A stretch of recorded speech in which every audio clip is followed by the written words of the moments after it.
Howdy, folks. Welcome to Adventures in Alberon, or the home of Adventures in Alberon.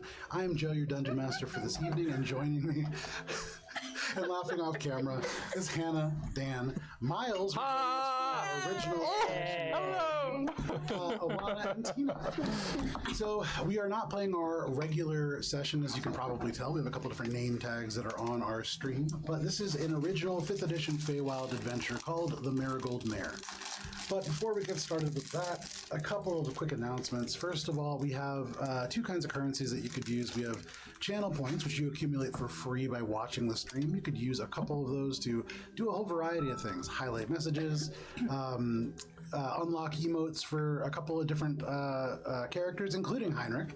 You can also use bits, which is Twitch's microcurrency, to support this stream very directly. It helps do all kinds of things, like get little miniatures like you have right here. Look at that cool transition we have now. And things of that nature. So bits are very helpful. Both of those are great. Also, we have a website, alberonrpg.com. There is information about both sessions. There's also some information about, well, not quite yet, but as of this weekend, there will be some information about the upcoming Campaign 2, which will be set in Everest, and actually 10 years after this particular adventure. And this is a chance for all of you to affect Campaign 2 in a very direct way. So that's very exciting. Do remember that you guys also unleashed Zeistrees into the world, so that was also your fault. However, neither here nor there. Other announcements. Next week on Thursday at 6 p.m. Eastern Standard Time, we'll be playing Session 26 of our original Starfinder campaign, Mosaic Team 5. That is a space western space opera using the Starfinder system from Paizo. Yeah. That is Thursday, 6 p.m. Eastern Standard Time. And then finally, for sound effects for music, like our original theme song from Wes over at Arcane Anthems, but along with almost every sound that you can imagine, Sirenscape is a digital tool set that you can use to play your own theme song. If you really want, you could do something like play a bunch of Nightbirds. Ooh. Whatever you want to do, you could do it with Sirenscape. So check them out. And with that, we can begin our game, because we don't have a recap. That's the thing I love about shots. Is that it over there? Dan said something really funny right before you started. You've been holding it in this whole time. Well, not very effectively. I said I didn't want people on stream to see my shirt backwards. This is just what was funny about literally that the was funniest off thing camera, ever. Dan was furiously turning it. Okay, fair enough. Alrighty, so. Oh, man. On a sprawling terrace extending from the second third of the Emerald Spire's southernmost crystalline spire, crafted of emerald-hewn brick and covered with orderly raised metallic flower beds that seem to be supported by the emerald of the spire itself, is a place that is known as the Prism Nursery. As you step out onto the nursery grounds, you take a second to turn north to see the hundreds of feet of sheer enchanted emerald that rise up to the tower known as Turm Demerun, because you guys made Elvish German. You're welcome. Tower. As it almost always is in the shadows of the Seal Term, the central emerald spire that overshadows the rest of the city. Both above and below you, you can see arched windows framed organically that form the complex matrix of the spire's crystalline structure. Along lower walls, you can see crenellations and limestone walkways cast in pale lilac from the enchanted pyramidal lanterns that rise like points along the low walls. The emerald that comprises the spire is innately clear, but so thick are the enchanted walls that the light and motion within blurs just inches away from the interior and vanishes completely, once more than a foot within. As a result, the exterior of the spire's accessible area seems to shift and move with the presences within, especially at night. If you chance to look over the edge here, nearly 300 feet below, to the south, the gemmed fields glimmer away, these fields and forests that have emeralds, amethysts, and other gems that seem to jut out organically around the bases of the elm and oak trees that sprawl around. Turning forward and focusing on the nursery itself, you are aware that you are one of the very few to have walked across this hallowed ground. However, at this moment, 4 other figures are clustered around a complex arrangement of growing flowers in shades of greens, pinks, whites, and yellows. This, for many of you, is familiar as a phase circle, recently completed, or near complete. You can see in the center of it there is a glyph that is just shy of being finished. However, one of the figures turns around. You can see in front of you about relatively tall with silky straight raven hair. This is a elf, definitely a high elf, and you see some similarities to people that you've known in your life. And you can see in her hand, although currently sheathed across the blade, a large, almost hooked blade. She points it across the narrow field that connects the Emerald Spire to this large terrace, and says, kind of pointing it at all of you, "Who goes there?" And whoever would like to can introduce themselves first.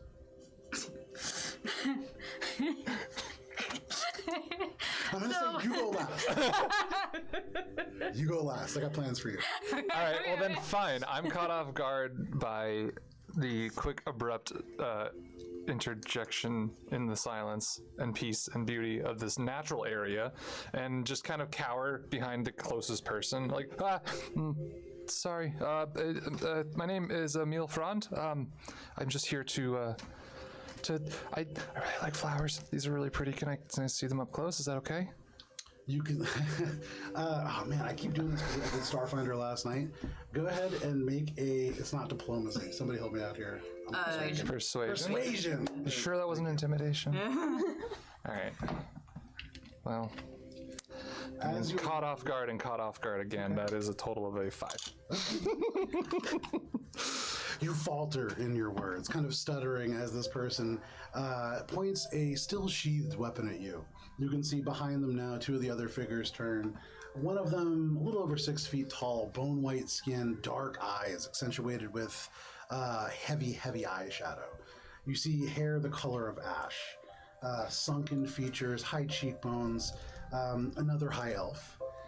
And then you see, much larger than the other 2, this shawl of orange with these moving metallic fibers of almost blue, the color of the ocean, a turtle wearing a big straw hat and carrying what looks like a shepherd's crook. The only figure who hasn't turned around and still seems to be intent on this fey circle is a elf, and I would say many of you are familiar with this figure.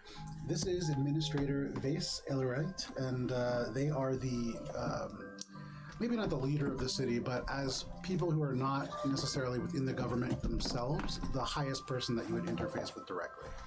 And it is by their invitation that you have arrived. But you have introduced yourself. You can see this elf nods, seemingly satisfied with that, although it does not say that you can approach with the flowers. Yeah. Turns the blade over to you, Dan. You want to introduce your character? I am gonna go and try to closely observe any flora that I can while this is happening. Okay, so you start to inch closer. We'll Just get back to that. As you zoom in, you can see a man, 37. Point that microphone at yourself. Oh, yes. A man, Every 37. time. Slightly balding, black hair, 37, white skin, kind of thick eyebrows, holding up a wine glass, breathing in it, and wiping it. He brings props to every introduction. He's wearing a tattered, suit.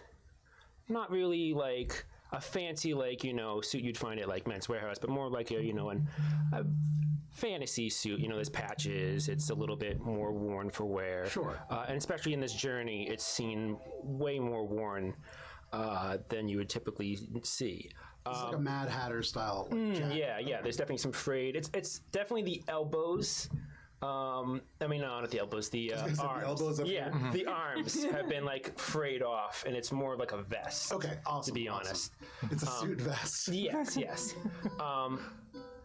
And he looks upon his companions and says, "All right, it is time for 4 o'clock tea. Would anyone perhaps like a beverage?" You can see the eyebrow raises up at this, and at this point, this turtle turns around and like stands up to her full height. You can see like brushing off the knee. She's about 6'5". This turtle is huge. The shell looming over the head. But she is going to step forward to you and just say, "I would like some tea." And at this other elf is going to turn and go, "Aiku, no." "And who are you?" And she's going to point. Hello. So she sees a furbolg, pretty tall but round features, kind of plump, maternal, a little bit older. It's Molly Weasley. Hello, I'm Sylvie. She says, "This is such a beautiful location, and I'm so pleased to be here." "It's not my location." She's going to turn, look at you. How close are we? I would say probably about 30 feet across, and you would see your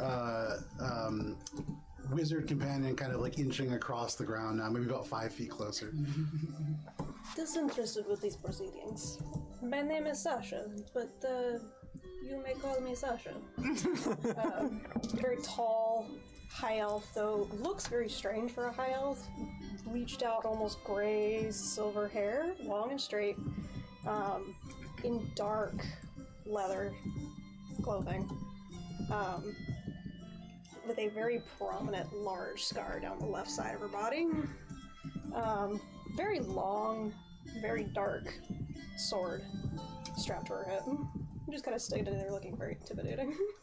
You can see she narrows her eyes at you especially, and she seems to focus in on yours, but shifts quietly, and then you can see suddenly as another creature parts through your party. Alana, would you like to introduce your guest? So, stepping forward, she holds herself in a very like high fashion, head held high, and upon her visage, you realize that this is no humanoid creature. Instead, you see the majestic 4 legs and the beautiful cream-colored body of a small draft horse. And upon her head is this crudely fashioned little ball. It has a little drawn face on it with wild grasses coming out of the top and little sticks for arms. And it drapes a rough-hewn cloth over her head, kind of like a little veil almost, and attaches to her face via like a rough bridle. And she steps forward and she bows a little bit and introduces herself as Linnea. With words? For what it's worth, you can see the turtle just goes, and kind of nods. Seems to understand. However, nobody else does, certainly. But for all of you, your horse companion who has come to you through whatever means occurred. A literal horse. Yeah. That is the character. Oh man, that's so good. So, Talon says hi, by the way. Hi, Talon. It's so good to see you, sort of through the camera again. So, can I also like make an amendment and apologize for not having played any games in so long? I'm a half elf. I'm 5'6". I wear a lot of loose, baggy white clothing with a lot of grass stains all over it, and I clutch ever perpetually this like brown raggedy book with papers sticking out all over, rimmed with bronze like clasps and all that kind of stuff, and then 2 pairs of glasses, one on my eyes and then one on my head in case I lose one of them. So there you go. Forgot about the whole you can't actually see what I see. Yeah, so, I really sorry. wish I could have a second pair of glasses. That's so smart. Yeah. You lose one pair, it's just Yeah, Exactly. Because when you lose a pair of glasses, like, Yeah. you can't find them. supposed to First find of all, them. yeah, exactly. Oh, brilliant. Okay, so Fran, definitely highest intelligence of the group. Sure. But you all introduce yourself. For what it's worth, you can see this elf turns, looks at the turtle, who just goes, in response to your statement, horse. And So eloquent. that seems to satisfy her enough. She puts this blade back, and it seems to almost cling to her hip. She nods, and at this point, the administrator stands up. You can see she wears this, they wear this mantle of emerald-like pauldrons that hold, through intricate fastenings of silver, strips of glimmering green fey silk that runs down the back, forming a cape out of many, many strips. Greaves of multicolored emeralds and sapphires, shaped like diamonds, overlap to form scales for the greaves, and their hip there is a rod of steel layered with veins of jade and tipped with an emerald prism.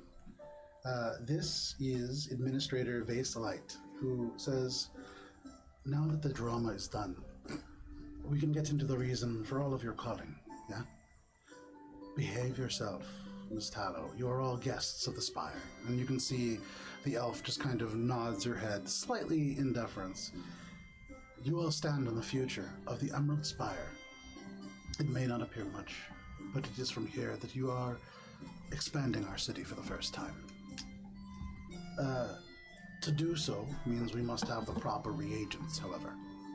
And that is where you come in. You require energy from the Feywild that gathers in only one place that we know of. The Forest of Crushed Blossoms.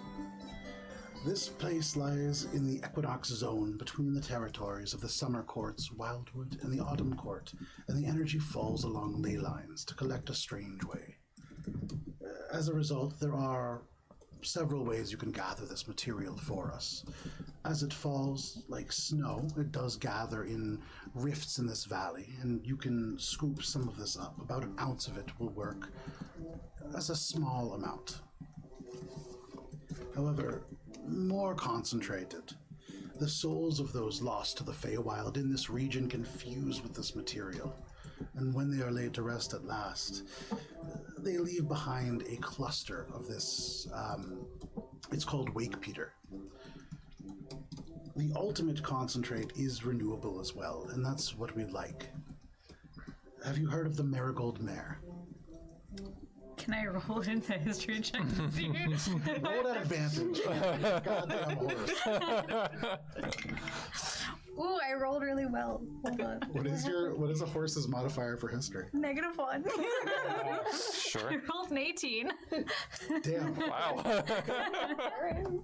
As they say this, I mean, first of all, you don't speak this language, and so, like, for everybody else, they're kind of hearing this. You're just sort of hearing, like, noise. But as they say... Trumpets. Yeah, as they say the Marigold Mare, there is something to the melody of those words that is very magical to you and does ring familiar. I would say you recognize that this is a real thing. This is a horse-like being, and you seem to almost connect with it in that way. But outside of that, really, for a horse, not a lot of information. Okay. But pretty good for a horse. How you communicate any of that is really up to you. I think I just kind of like sagely nod, recognizing another equine so being acknowledged. Sildy goes, "Let me get that for you, dear," and casts tongues on the horse. As you go to cast, you can see the administrator goes, "I believe I have something that will help. You may, of course, cast your spell if you wish, but I could save you a spell slot." Sure. Thanks. For Thanks, the Hat. UX3, you've already received your gifts. She turns and points to these 3 other assembled individuals. But for each of you, the Emerald Spire would give you something to help. First, and I have to remember all these names, that's going to be real hard. Remind me of your character's name. Sasha. You can see the largest of the visible packages that is produced. This is as they unravel the elements of cloth that are wrapped around this, it is a set of leather armor, and it is armor of resistance. Go ahead and roll a d10.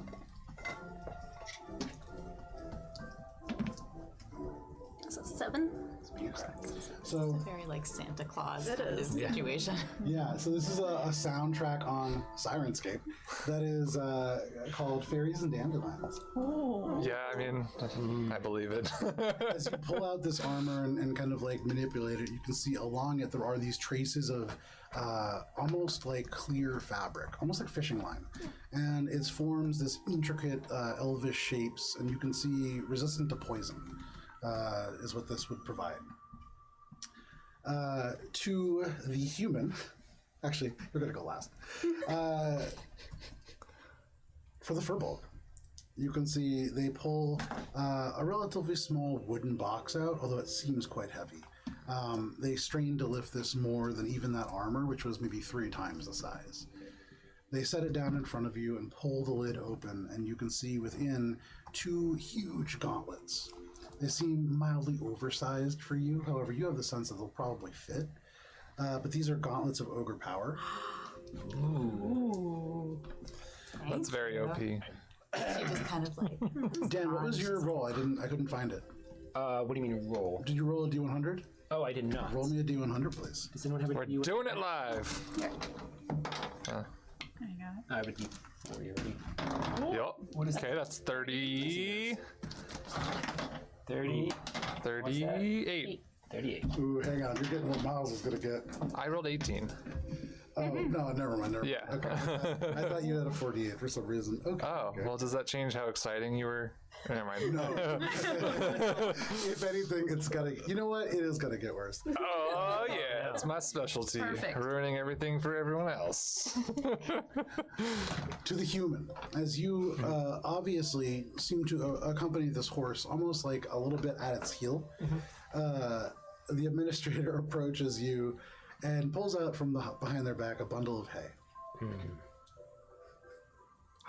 for your friend. Thank you very much. Turns and gets past you. Over, that was originally going to be yours. Oh, thank goodness. I'm terrified of that fucking horse. It confuses and scares me. As you think about that, you turn like you're confusing and or look at the horse. The horse kind of like shifts, and that weird head that's propped atop it. Yeah, no, kind of sloughs over to the right a little too far, and just like, yeah, I mean, I know that's not attached. It's just scarier. It thinks that it's convincing anyone. In my inventory, I'm going to pull out a silver platter Okay. and a white handkerchief that's very dirty at this point. Of course, yeah. He's going to place the white handkerchief under his hand, and then the silver plate, and then he's going to put the hay. And then he's going to, excuse me, madame. I believe this is for you. I gently nibble on some of the hay as presented to me. Very used to this offering. And then kind of like nod my appreciation towards my companion. The elf, at this point, with her blade now, she does look around and watches this whole interaction. Yeah. And she just goes, I'm sorry, are you bringing a horse into the Feywild? In this line of work, We don't bring her anywhere. She goes where she wants. Madame, And it's probably wise to just let that happen. I'm sorry, who? I am Sinclair, and this is Madame, and you will address her with respect. Make an intimidation check and you get a disadvantage. Is it because of the voice? It's because of the situation. Oh, I love this. That is a 4. Okay. But how much worse can it get? I don't think I will. Administrator, this is ridiculous. And you can see the administrator goes, I'll admit this is highly unusual. But I think I have something that would help. And you can see from within their robes, they pull out this strip of silk. Beautiful, almost like this garnet color. As you move it, it seems to almost color shift to green and then back into that red. They bring it over to you and they hold it kind of over their hand and they say, they'll turn to you, I guess. The administrator will say, may I present a gift to your... Madame, I will requisite her approval. And I'm going to turn to her. You hear from like behind the other elf who goes, Like, crosses her arms. I'm just gonna stare at Madame for a bit. She kind of like looks back and then looks at the elf that approached. Yes, the administrator. Okay, and then just kind of like stomps one of her hoofs once. Ah, yes, very wise, Madame. I'm going to turn over.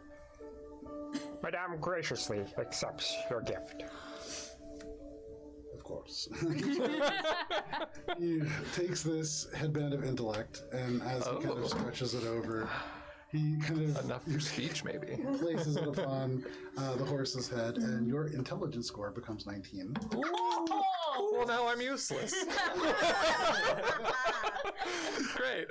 Other mod overrides. And so how you wish to have that affect how you communicate with the world is up to you. But you now have that capability. Smart horse, smart Yeah, horse. wow. Watch out, Mr. Ed.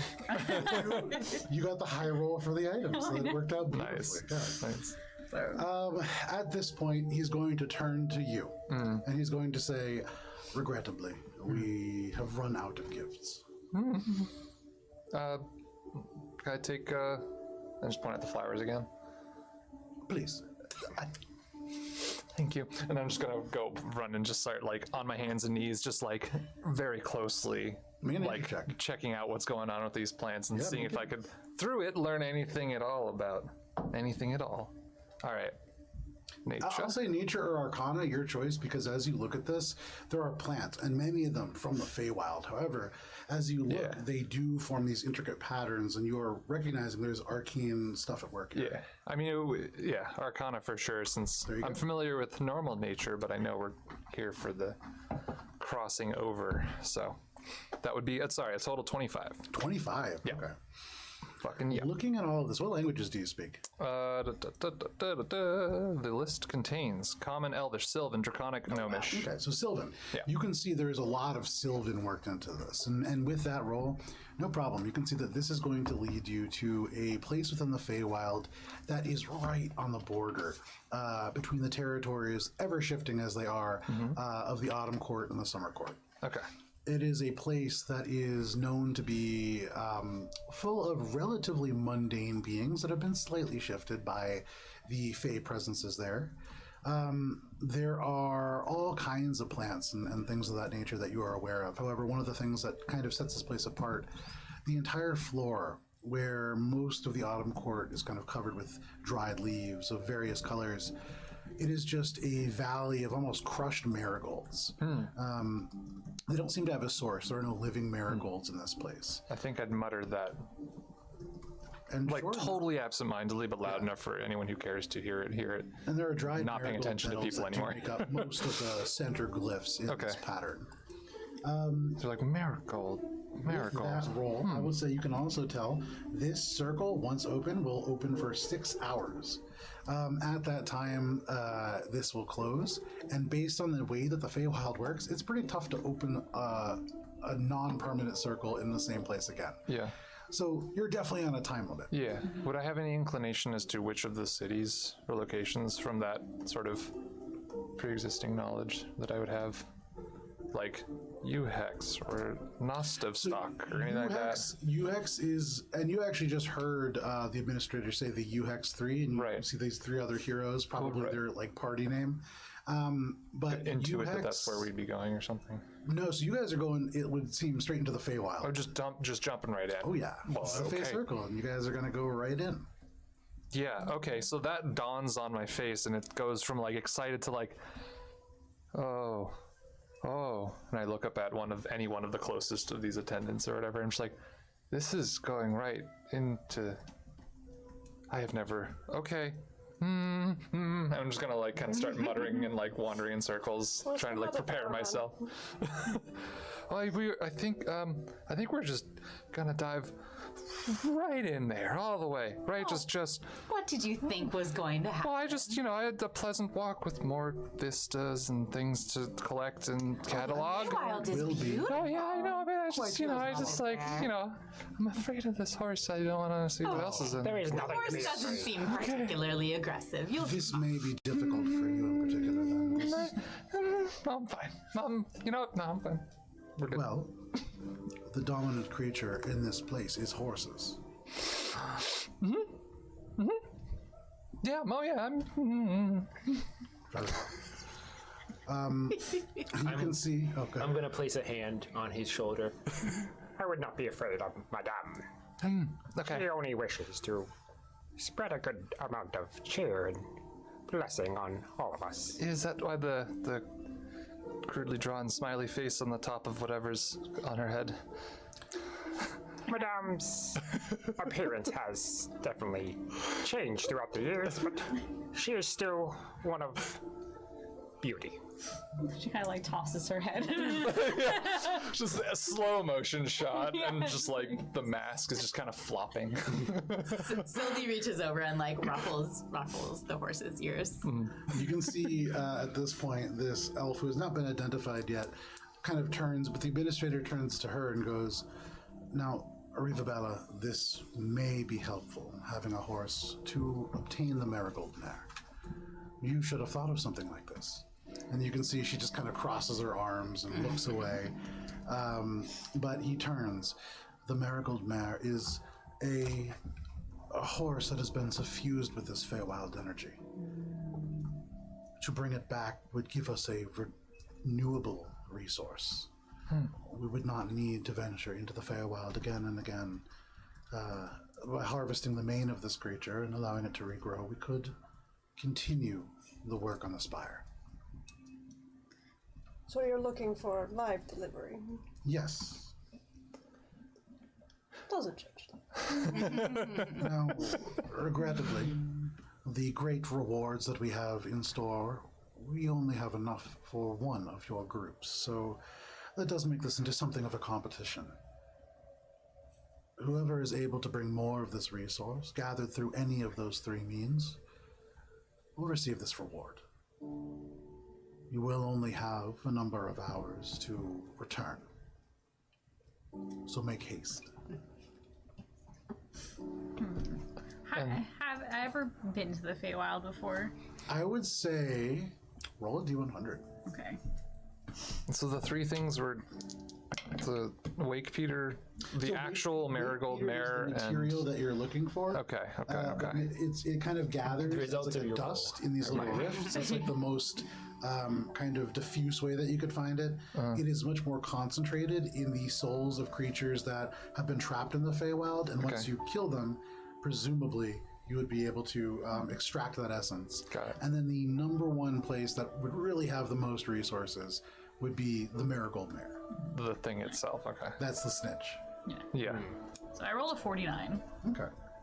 You've been to the Feywild maybe once or twice. The Revelry of the Thorn is all about this guy named Sir Nunos, and whether or not you actually kind of believe or worship, this is a real entity that does have direct impact on the world. And so there are times where they can open paths to the Feywild, and you may have been with some of your friends on a journey of self-discovery. In the early days, when they tried to show you maybe a different path for you, maybe a more appropriate path.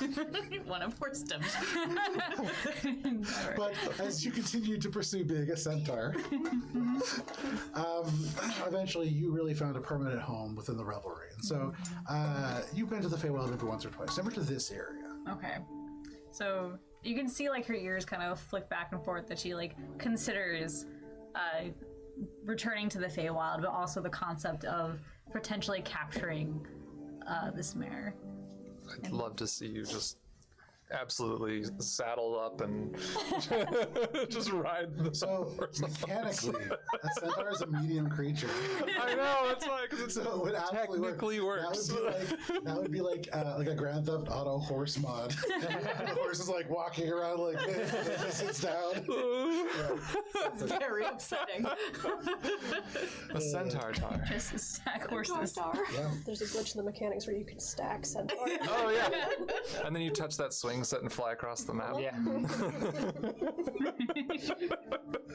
Oh man, there's even a canonic swing set in Nocturne in the Modrock. So it's made out of mammoth bones. Yeah. So all of you now kind of stand around this circle, and you can see the administrator goes, "Is there anything further that any of you require?"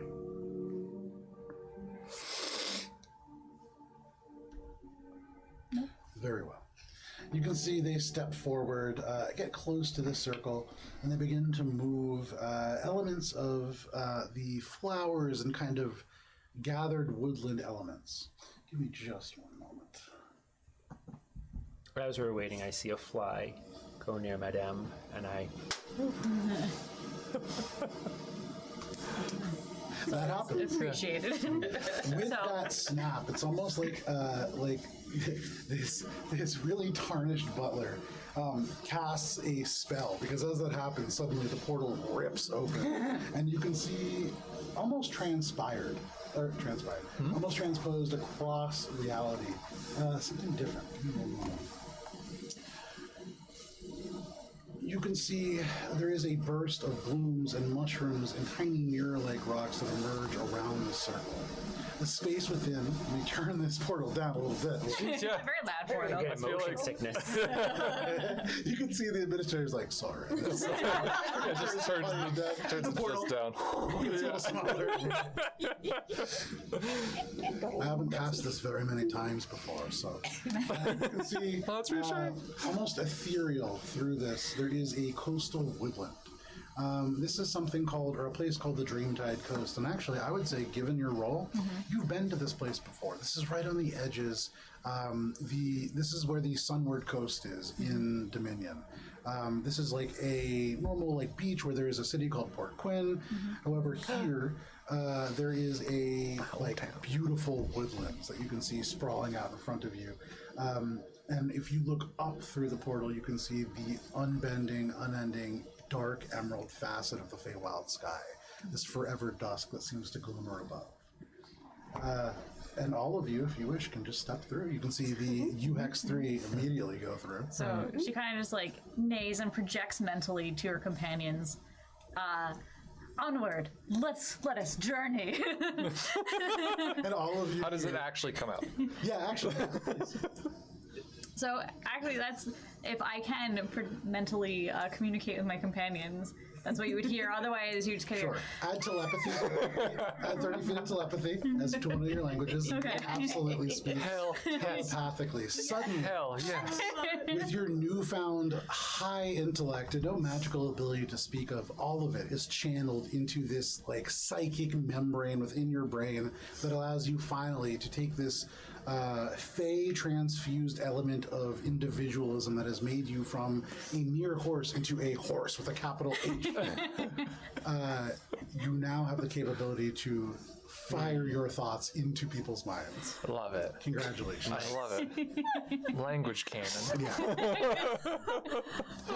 You hear ringing through your minds. And I imagine it to be a slight neigh beneath the voice too. So you hear it in the background, but you do hear these words come across. I'm getting very 70s van spray paint vibes out of this. The art on the side of vans. That's just your attitude or your aura now.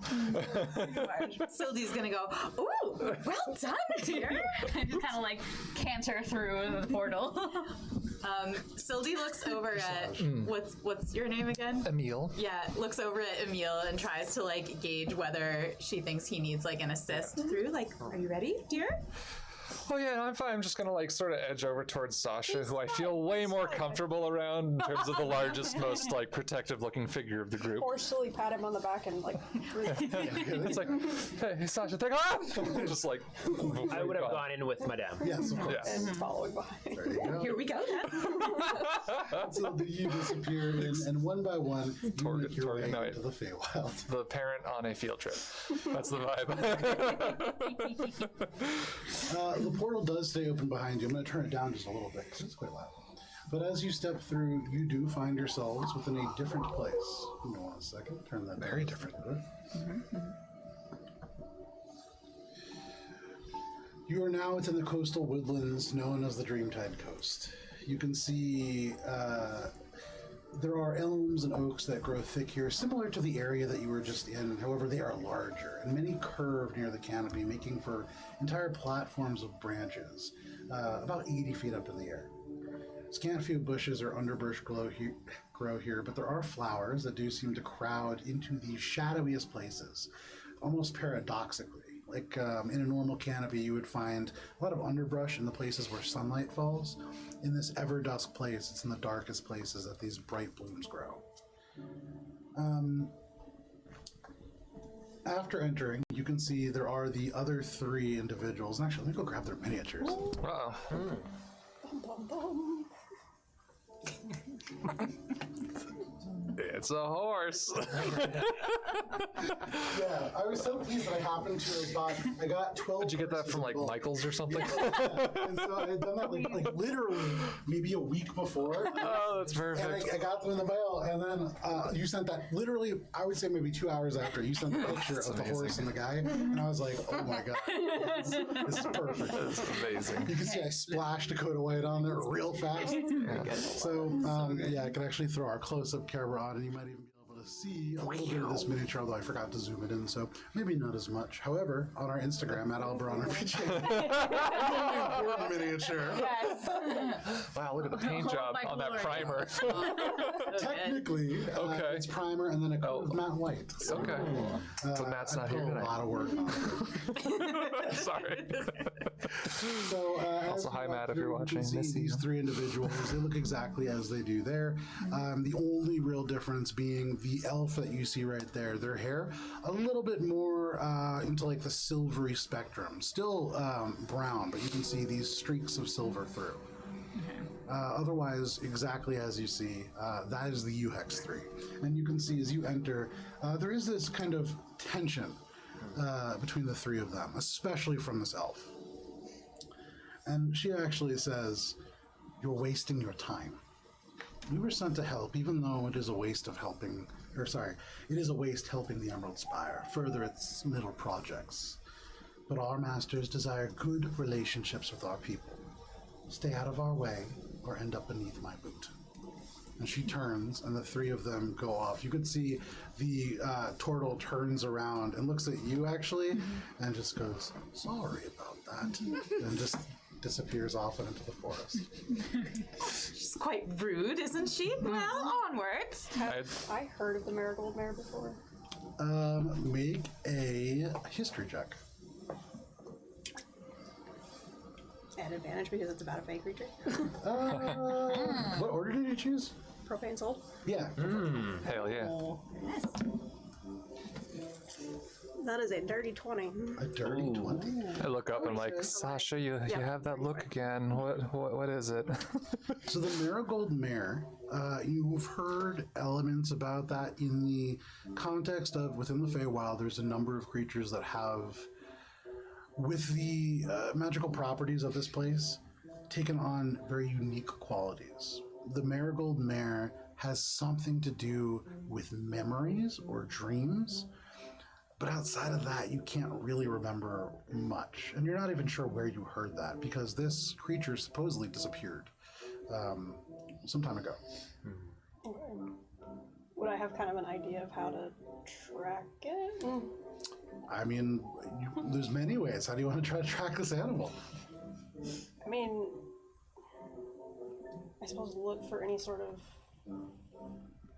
indication that Make a survival check. Yeah, go for it. Could I aid this by already the helping to point? Oh, well, then you already managed to fuck that. Never mind. it's also dirty 20. I didn't hear that. I didn't hear that word. You get down low, and the first thing that you notice in the sort of almost permanently orange and umber grass, the sort of soft soil in places indented, there's many horse tracks here. This is a place where horses frequent. Although, with that roll, as you get a little bit closer, you do notice there are kind of in oldness to most of these. Not really fresh, which is weird. There are so many. That is very odd. With that check, I would say additionally, you do notice larger footprints as well. Not quite giant sized, but you do notice these are bigger than any of your party members, certainly. And bigger than the 3 that came through before us? Yes. Okay. This is a bipedal creature for sure, but within the mud and with all the horses across, you cannot make out much about what it is. You get like elements of a heel, perhaps. We have maybe opportunity to track horses or very large creature.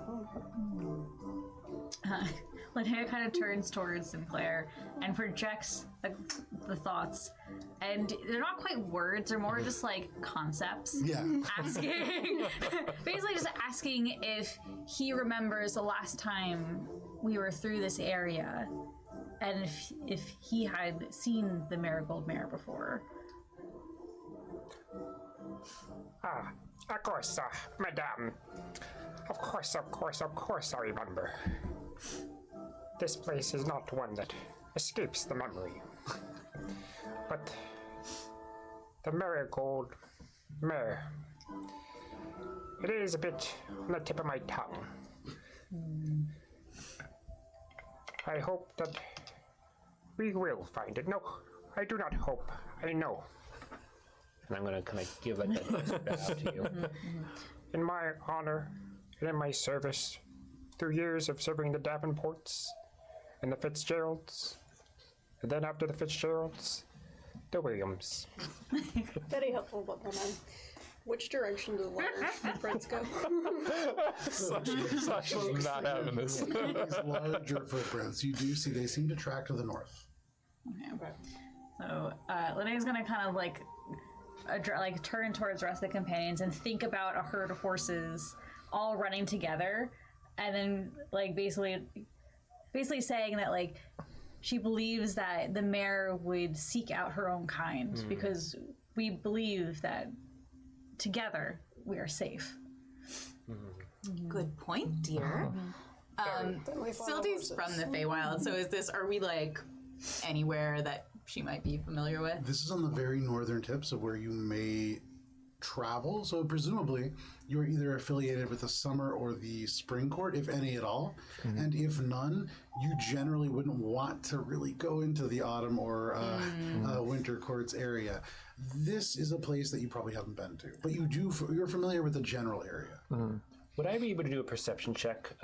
You said there was hoofs on the ground, correct? Correct. I would like to do a perception check to see if I could find any horse hair.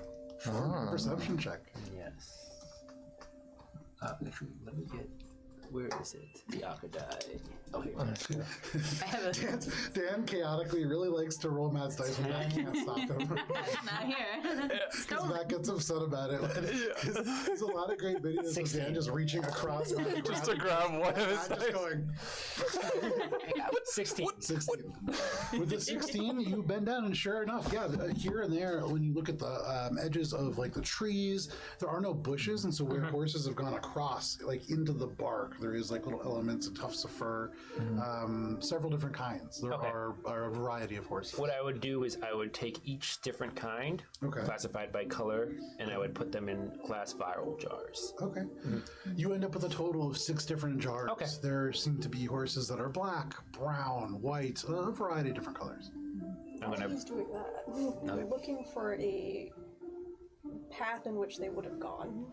Sure. Yeah. You begin to look down, looking north along these larger footsteps, and as you intersect with the area where, Dan, your character's name again? Sorry, it's the only one I can Sinclair. Sinclair. Such a good As you walk into the path and intersect where Sinclair is also searching for these little hairs, plucking them with his dirty butler gloves out of the ground, the two of you happen upon something that is unique. A tuft of fur that is neither brown nor white nor any real color that is found in nature. As you look at it at first, you want to say it's blue, but as you turn it, it becomes purple and then green.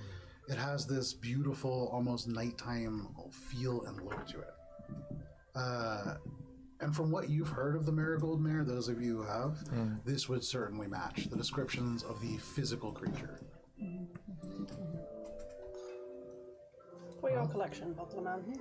I'm going to take out a 7th vial and put it in the 7th vial. And I imagine I have like a little holder for all of them. Yeah, like a little wooden rack. Yeah, exactly. Start moving in the direction that it looks like it either moved or came from. I'm gonna see if I can see where the herd went.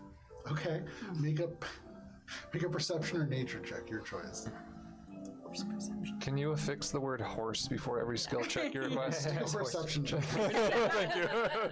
Nature it is a 14. Okay. You call upon your familiarity with creatures similar to these, as you feel a strange familiarity. A kinship, one might say. You kind of stand in one of these hoof prints, and you're like, wow, these are like centaur-sized horses. But with no real problem, I would say you remind me what you're trying to look for. That just threw me off. Everything I about your was character trying to is see if I can like see where they've gone. So you get a general sense as you follow. There's chaos here, and you immediately feel within you this little anxiety. You can feel the herd scattering, and that's only done when there's danger. But it seems like as you follow, and especially as you begin to follow Sasha's eyes and like see these huge footprints, whatever these huge footprints belong to, it seems like slowly these horses seem to come back to it. And though it is very chaotic for you, who can really see into the mind of the herd in a unique way. It's so unique. Specialized. Oh, man. Oh, no. You can get the sense that they are, as a herd almost, heading off into the north. And this was maybe 4 days ago. Okay, so I as I'm like experiencing this, I project like that feeling of anxiety and like running towards the north, and also with it like the question of if they're so used to this place, what were they afraid of? And then I just kind of start going to the north at a brisk pace, not too fast to lose everyone, but I decisively go. And with that, Madame trots off into the woods. I will try to keep in position where I would not be able. Like, I want to be in the middle of everyone. Sure. Because Place yourself in marching. I'm small and frail, so like. Which one am I? I'd like to be guarded, please.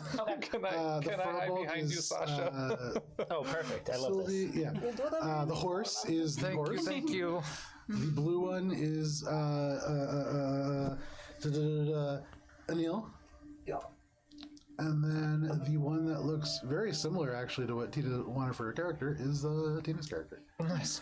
You got Sasha. I think I'd be kind of trying to keep up with the horse as best I can. Okay. Yeah. As we're I'll stay between mom and dad. I'm going to reach into my possessions and pull out a parasol Okay. and kind of just raise my arm and hold it over Madame. So as he like pulls it out, I wasn't expecting it, so I spook a little bit and I kind of dart off to the side.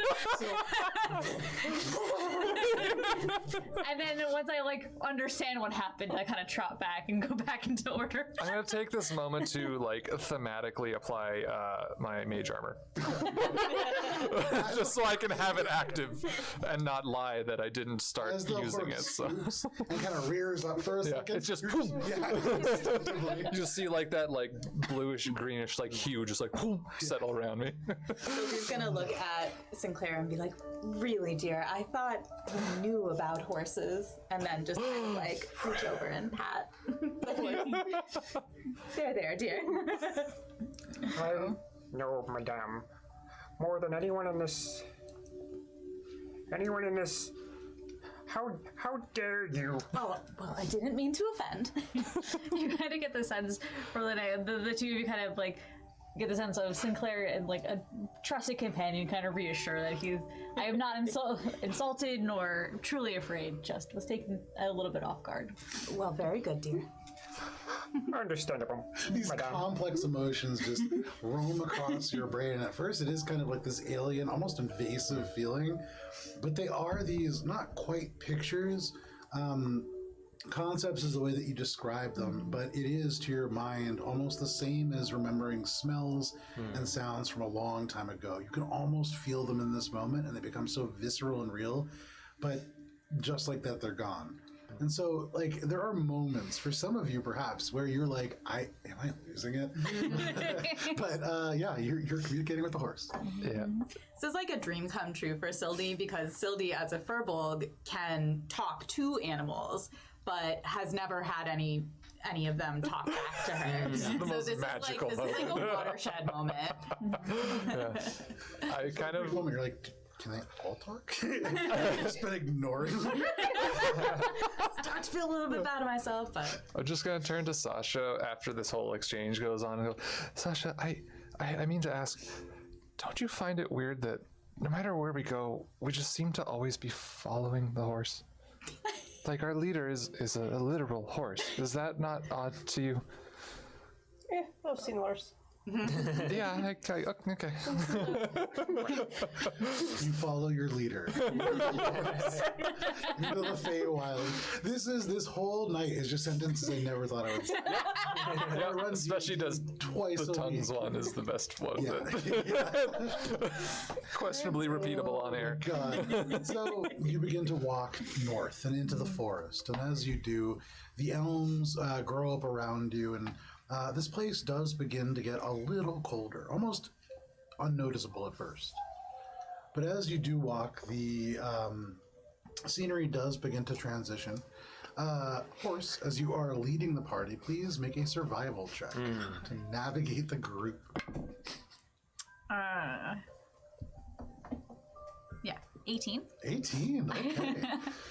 For a moment, kind of taking a breath and calming after your spook, you bend down and you kind of sniff at the ground and you feel the familiar sense of like a family that's just at a range. When you first came to the revelry of the Thorn, that was a familiar sensation to you. There were times where you lay awake in the field, staring up at the stars, feeling like despite all the beauty and the people that really accepted you, you still felt so out of place.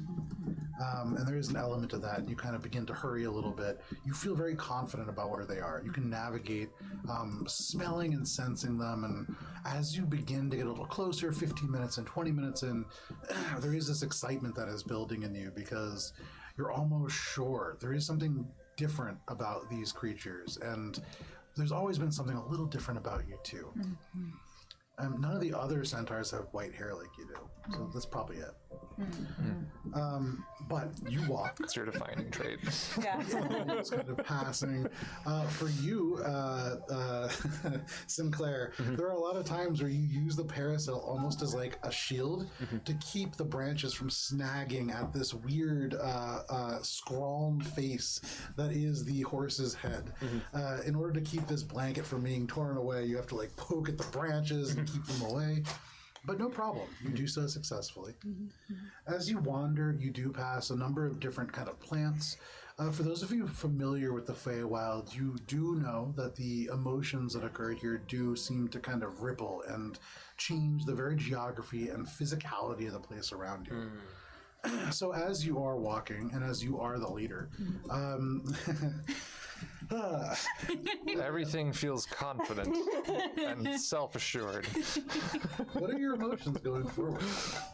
It's kind of like a nervous excitement because like it's been so long since we've last been in the Feywild, and being so far from the revelry, I'm kind of missing the herd, you know, and like the idea that like perhaps there is another herd out there that like to kind of like meet up with, and it's like, you know, have that like communication with is very exciting. Yeah, absolutely. And you like begin to think about that, and you know, you begin to trot briskly along. There's a little bit of dressage that kind of slips in every now and then. Like high stepping a little bit, you know. Exactly. And as you go along, all of a sudden, you begin to notice from the grass along the sides of this path, these tiny sprouts begin to twist and emerge, and from the tops of each, maybe only 3 inches tall, you see almost like baby breath. These little blooms come out, but bright blue, and from the flowers, tiny berries emerge. And they seem to almost like guide your way. You see them seeming to form a corridor along which this herd has moved.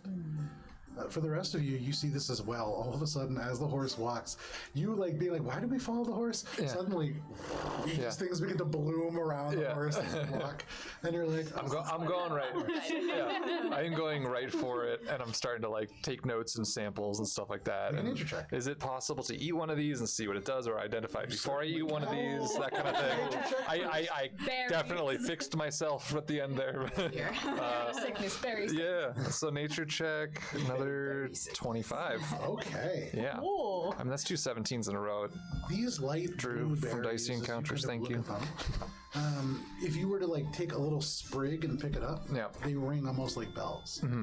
There is nothing metallic about them, but as you look within, it's almost like you can see the liquid. These are like translucent. The liquid is the color, the slate blue. You've seen these before. These are nature's tears. And nature's tears do have some properties that are related to joy and things of that nature. You know that they are sweet. You can eat them. They don't really sustain you. They have no real like nutritional value, but they're tasty. Do they impart any effects? As far as you know, no. They seem to be relatively, small woodland creatures eat them. Yeah, I'm going to eat it. I'm going to try it. Absolutely. Just like, oh, yeah, okay. Watch as this. It's made of happiness. What can go wrong? Yeah, some nervous begins to go down, and as you pick them up and you bite into them, the flavor is very strange. At first, it's kind of like sour and then sweet. It's almost like tamarind. But as you kind of like eat it and move along, you do feel a little bit better. It's almost like when you first wake up and you first drink coffee, that bit of caffeine that like mainlines into your heart a little bit, you feel that. Perfect. It's nice. All right, I will take a bunch of these monster energy berries.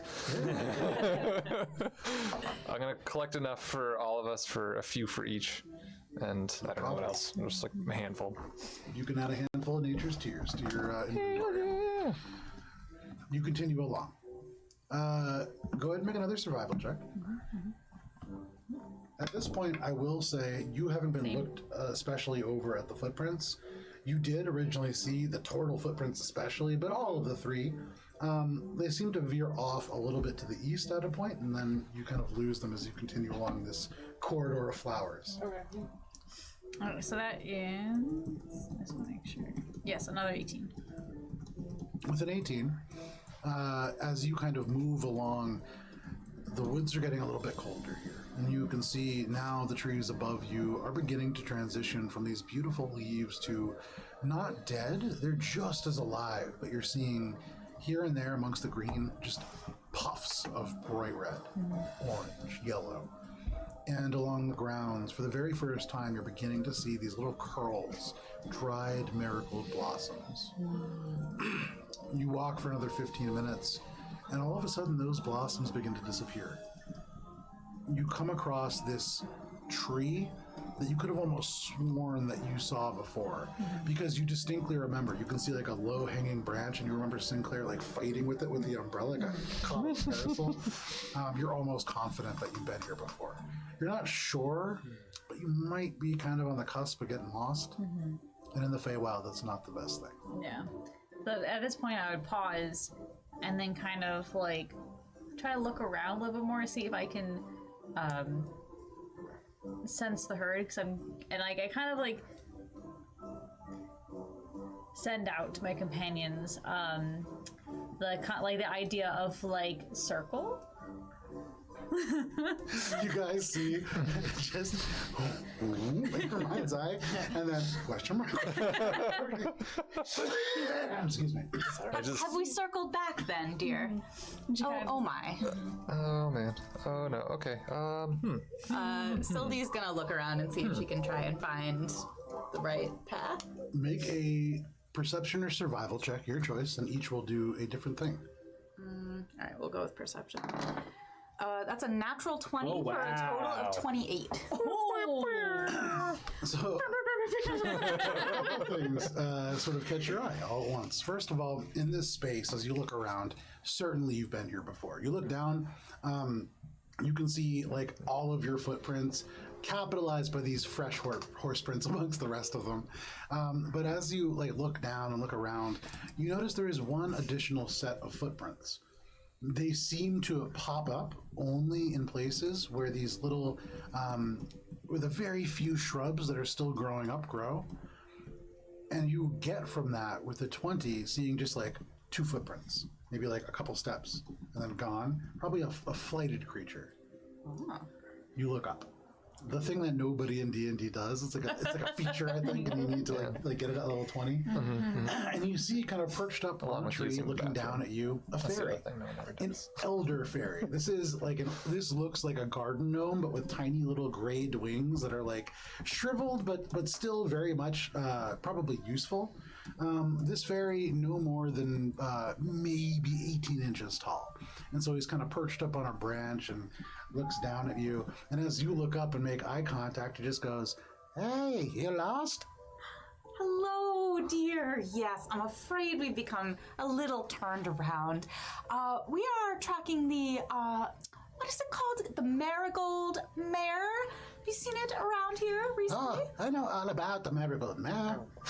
Kind of flutters down, and you can see one of the wings kind of sticks, and he like corkscrews a little bit, and then kind of self-rights, and then eventually gets himself down to the ground relatively safely. He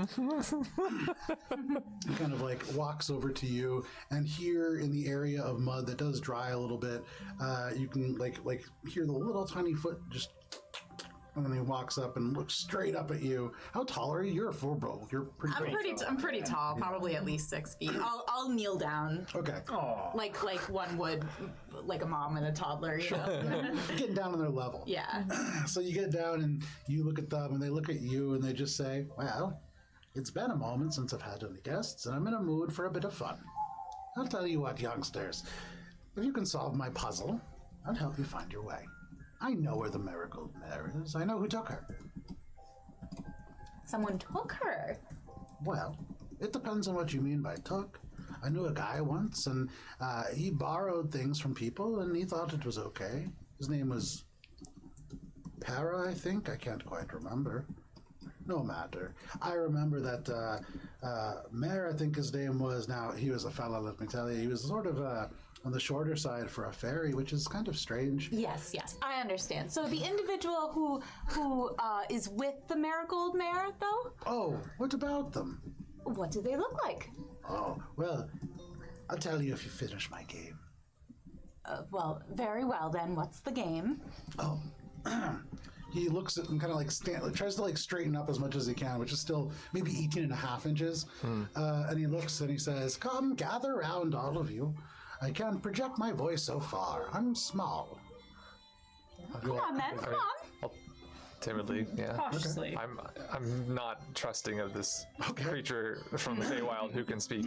I kind of like mentally glance at Sasha, knowing that like she knows things about like the Fae, and she's like a little bit unsure about like an elder Fae being like tricky. I could have been oligarch by now.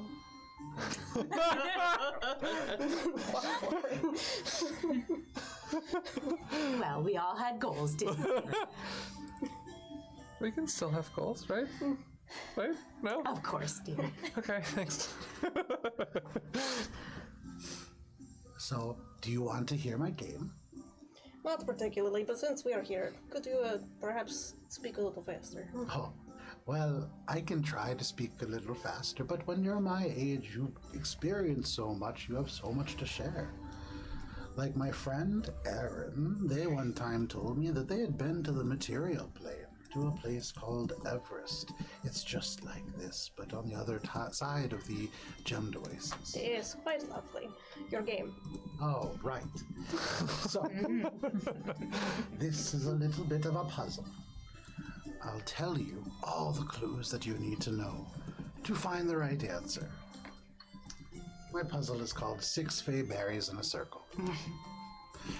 I'm just going to put 6 of the berries in a circle and point at it. Is that... Make a nature check.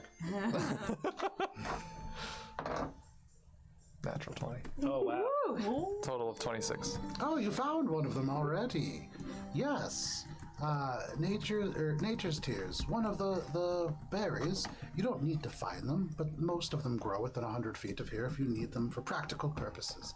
I'll allow you to solve my puzzle however you want. But that's only one of them.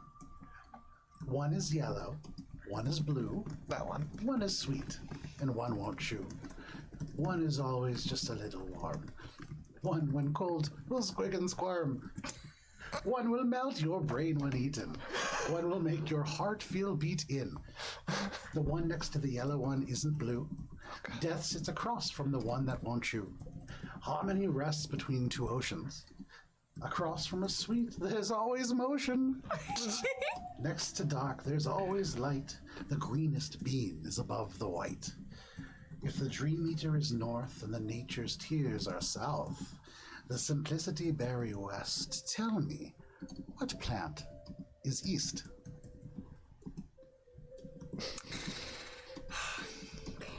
With your natural 20. Yeah, I was gonna say, like, I have a little bit of knowledge of the flora of. I tried getting it down. Yeah, don't worry about it. I learned long ago to just ask again. So You should just get like a projection monitor. It's just like here it is. Yeah. So I tried it, and the thing about that is for the camera test, it reflects stuff, so automatically it's just not Boo. usable. Yeah. Yeah. I've thought about those things before. I know you have. All So right, what let's I get will it. say, as you look around, it's hard to see, but with that roll, as you seem to almost like pull across the more natural elements of this landscape, you see glimmering here and there tiny little berries. But not just the nature's tears. You can see Right. And those represented south in the puzzle, so I can knock that one off of the list. correct. And so you remember this is called 6 berries in a circle. Right. Dream Eater is north. Yeah. Nature's tears are south. Yeah. If there are 6 berries, that means that there is an additional 4 that you have, and yeah, Okay. it's a logic puzzle. Yeah. Now, where I found the nature's berries, have I seen, or nature's tears rather, have I seen any other actually physically here? I mean, yeah, here and there you can see a few of those. Okay. I would say as Or rather, did he list all of the ones that are? The first half of it is the There's a confusing lot of part. different. There's a lot of different elements that, if you know something about certain ones, you can find out things about others. Right. Could you repeat it real quick? Yeah, of course. Not that quick though. Yeah, not that quick. Regular speed. Yeah, Sasha, One is don't. yellow, one is Hurry up, say it faster. One is yellow, one is blue. One is sweet, and one won't chew. One is always just a little warm. One, when cold, will squig and squirm. One will melt your brain when eaten. One will make your heart feel beat in. Yeah. The one next to the yellow one isn't blue. Death sits across from the one that won't chew. Harmony rests between two oceans. Across from a sweet, there's always motion. Next to dark, there is always light.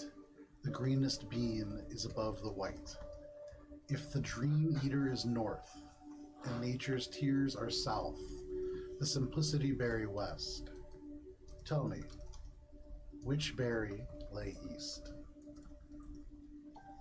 And at this, the fairy kind of like pokes at your nature's tears, and he kind of arranges all 6 into a circle, and then pulls 5 of them away, leaving the nature's tears all the way to the south. South, right.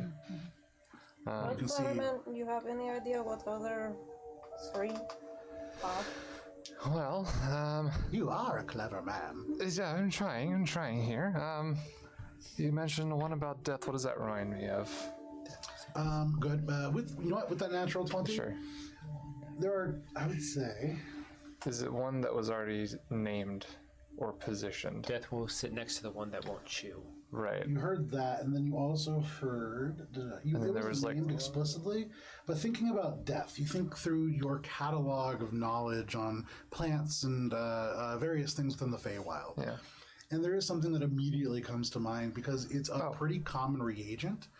It is called the Black Deathberry. Okay. It is a black berry. Okay, so then, all right. It's used in poison a lot, and it is known to cause catastrophic heart failure. Yeah. So, You heard something about heart feel beaten. You heard something about yeah, what was death. the one that was identified as west? That was. The simplicity berry. Do I know what color those are? You certainly do with that roll.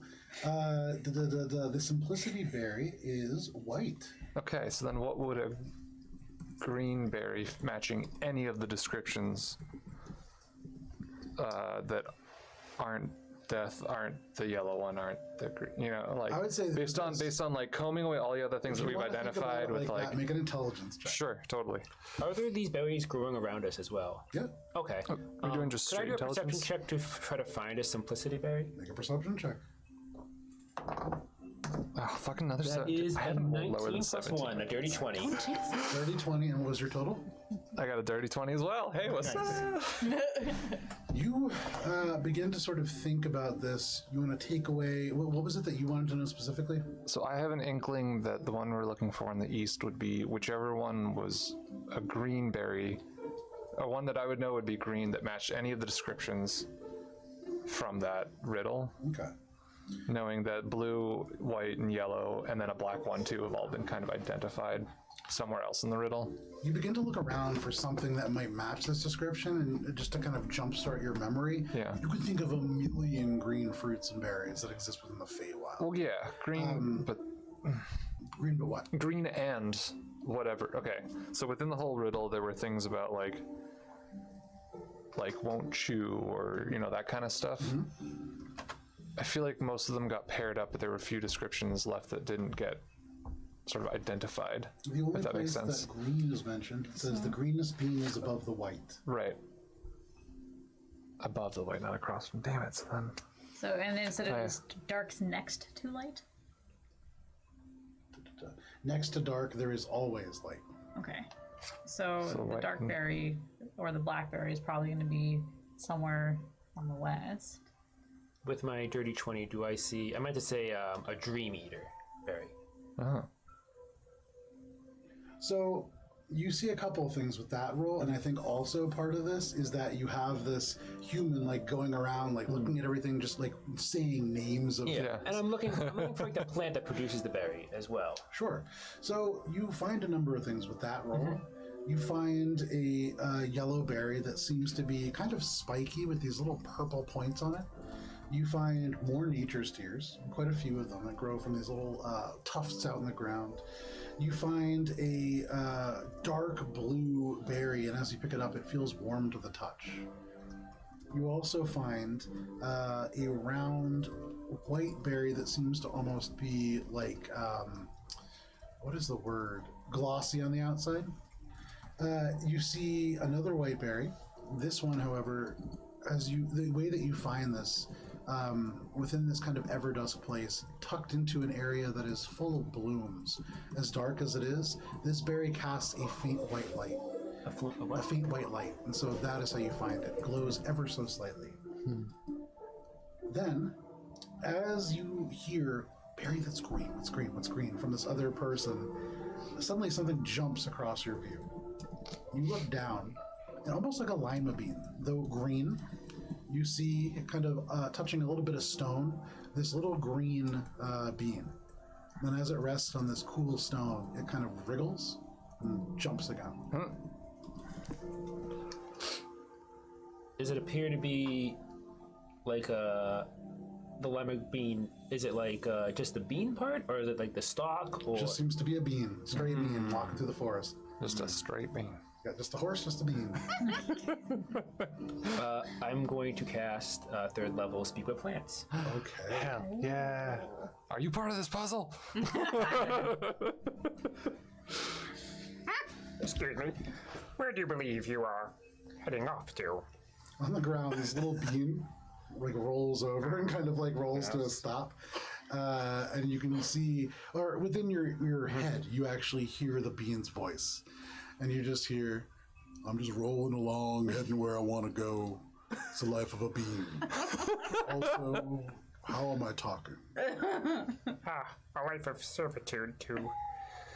I understand that very much. You see this little bean and almost do a little somersault. And then it says, this is no servitude, this is freedom. And it just kind of bounces again. Also have a headband of intellect.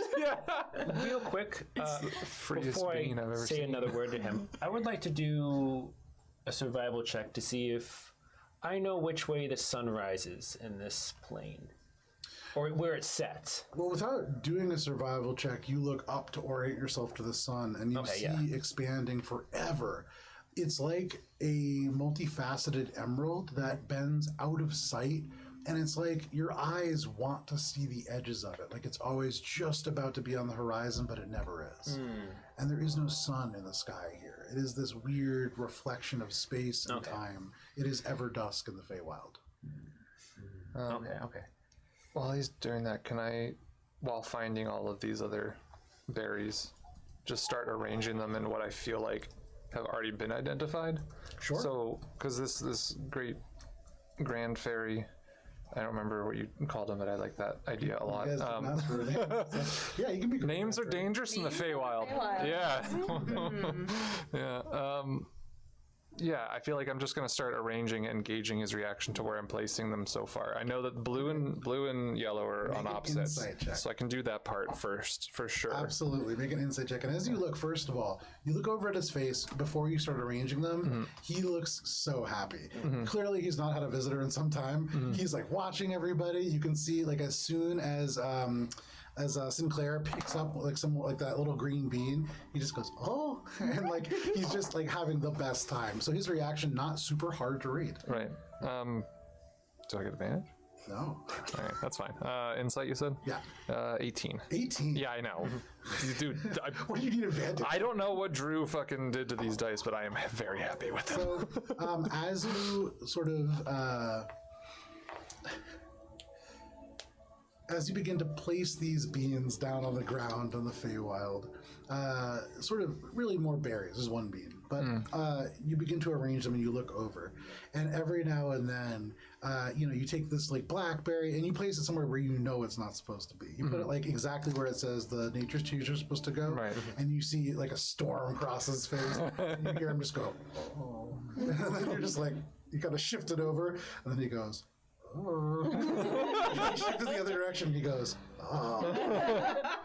And I'm trying to like feign I'm not. One by one, and he is so happy with everything that's going on, and like he's watching, but then he like hears this horse crunch through the woods, and he's like, oh, and he's like looking and watching and like seeing if anybody else is finding anything. He's having a great time. Yeah. He has like, you could be staring straight at him, he would have no idea. Okay.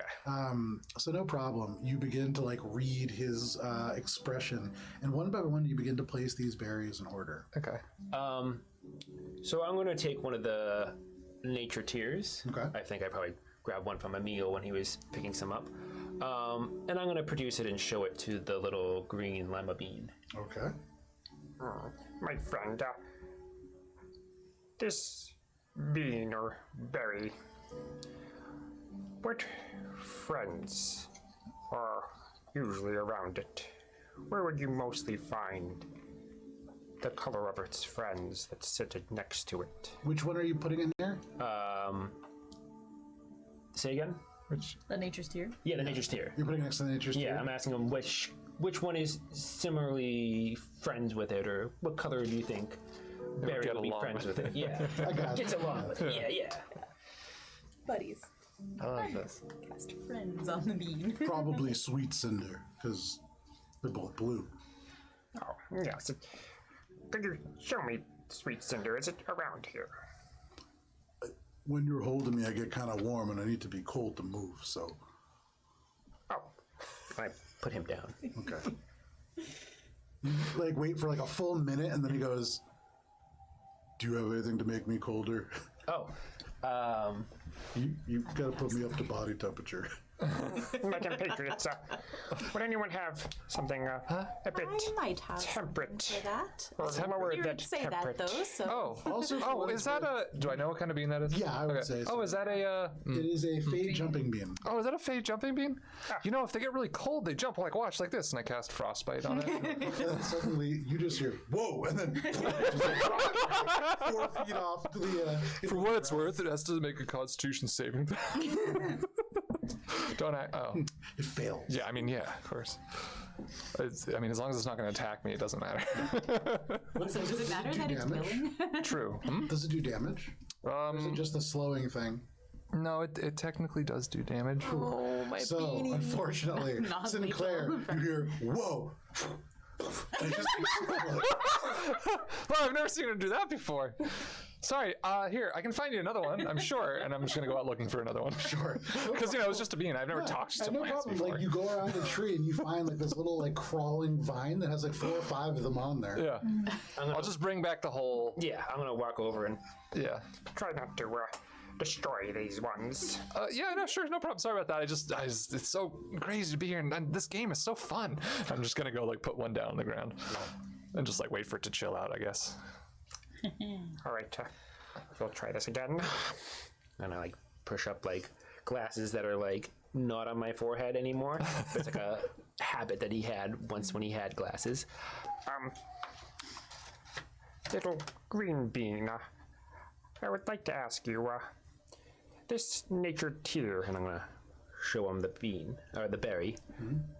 would you say, what friends of this bean would be next to it, and what color of this friend would you say it is? My brother really liked beans like that. Also, how am I talking? It is the Feywild, and many wonderful things can happen here, but back to your brother, and perhaps You see the maybe... bean roll one side and roll to the other. Have you seen my brother? I just kind of like staring at him, talking to a bean, like, Yes, I'm gonna go back to the circle of berries and just like... he is over here, and he is quite taking care of them. Oh, good. But, You seem trustworthy. thank you very much. I Over believe there, my years in beyond your servitude line of have sight. made me quite a trustworthy individual. Are you a bean too? I can't see anything. I don't have eyes. Should have found a potato. I had a comrade like him once. Say again? I had a comrade like him once. He's dead now. Oh, I'm just gonna like watch everyone kind of go around and like I can't really like see like the finer things of the ground as well as my companions can. So I'm just kind of like I'm just watching everyone. I just kind of keep an eye on the guy, and I'm gonna try to like start snuffling around different berries to see if I can figure out if I can like find like one that we haven't found yet, essentially, sure. and then bring it over to like our friend. Yeah, no problem. One thing I will say though is your your half elf companion has already arranged all these berries in a row. Yeah. You can see there is only one spot that is currently open. And that's the eastward one, right? Yes. Yeah. The one that we need. I'm going to take one of the nature berries, Okay. and I'm going to just like move it slightly around the green bean to see if there's any like pollen or like plant residue. Because I imagine it might be able to feel, maybe not see colors, but it might be able to feel some sort of like Sure. pollen or some sort of. Why are you rubbing us together? I'm very uncomfortable all of a sudden. Do you know this? I don't think it works that way. Do you know this? That I'm rubbing against you. Can you recall rubbing against it before? I don't think so. I don't recall anything before, though, to be honest. Most definitely dead. I'm gonna while this is happening, Silly looks at Emil and goes, so have you figured, it looks like there's just one left. Yeah, I Have you think figured it's- out what that one is? Well, and I'm gonna just take a look. Is that bean that he's been playing with? The missing? only bean That's the one. that's Is it not present? in the circle Is it not present? is a green bean. Yeah. I'm gonna just. Because I still have 3 others from this Problem. branch of You 4. take it, I left and it as you with one. drop it, it falls into the circle, and it doesn't bounce at all. It just sticks. Yeah. And you can see suddenly this little fairy goes, "Oh, you got it! How did you find out?" Everybody gets this puzzle. It's so strange. Anyways, I'd be happy to show you all the way. Who else got it? Huh? Who else got the puzzle? Oh, there was a group that came through maybe like 5 minutes before all of you. 3 of them? Kind of rude. 2 of them. 2. It was a big turtle and a kind of pale-looking elf. There wasn't a third person with them? a more different elf, I think it was. Dear, Another I high wouldn't elf. just not tell you about a third person. What would that Just say? checking. Sasha, I think we might be being spied on. Probably. Okay. Can I look around and see if I can catch anyone like spying on us? Make a perception check. Or perhaps she got fed up. She was kind of a bitch. Dirty 20. Dirty 20. You look around, and in this moment, you see an owl. You see a bunch of different, like, little fey creatures that are all definitely calling this place home. You don't see another elf. Nobody lurks in the trees or in the shadows of this place, at least that you can see. Well, I'm just like, I just like imagine what I believe the Marigold Mare to like look like, and kind of like ask if he's seen them recently, and like where we're going. A little bit more shimmery than that, but yes. This way. And you can see his wings flutter for a second. He kind of like cracks his little knuckles, and you just hear him go, oh. He goes and he shakes his fingers a little bit, and there's this little of like dry magic that like barely makes it out of his hands. And then suddenly there is this, as the ground begins to shake, and the trees in front of you form a path straight through the forest. You can see the roots seem to almost crawl the trees over, and along the little areas between, you can see just puffs of these nature's tears that begin to grow and thrive in this place. Just go along the road. Like gently bow and then start trotting off. One thing, as you are a horse, you should be careful. They gather them up, and the only one they keep alive is the one you're looking for, at least for any long period of time. So I respond, grateful for the concern, but correct them that I am in fact a centaur. and like I will be, though I appeared horse-like, I will be fine. You can see he nods and just goes, I'm so sorry. Understandable mistake. so who is gathering up horses? We never really did connect about that. Well, Yeah, there was something big, huh? Yeah. Right? There were big Something footprints, large, big stompies. leaves large footprints, you perhaps. can see he puts his hands on his hips and goes, to be fair, you're all quite large compared to me. But, yes, there is one that is larger than the others. Sort of ogre-like in a way, and then, of course, the leader is Face-Up, the Wildkin. And she is the one that really, I think, benefits from the destruction of those creatures the most. Do I recognize that name? Face Off, you said? Yeah, Do make a I history know check. a history? Yeah. Oh no. 3. Nope. I I just look at the group and I'm like, nah. Not great. 13. You've heard of Wildkin before. This is a race of creatures, sort of fungal in ways. Elsewise, there is a suggestion that they are related to hags somehow. Generally, a little bit less evil, a little bit more chaotic. This is kind of like your classic fey creature. And you know that they typically are winged, although the wings for each appear very different. Okay. But you've never heard of Face-Up. Okay. So I just kind of like gonna imagine a wildkin and then put like, I just kind of like be like, eh? And like kind of project that, maybe like think of like a little like hat for them. Like identify them as a unique one. You see suddenly in your mind's eye this image of this like strange kind of fungal humanoid and the fluttering wings, and then like an 8-bit top hat right on the top. Oh yes, of course, they all have one. Face up. Well, I suppose we doesn't- best be careful then. That doesn't hit me up for anything, right?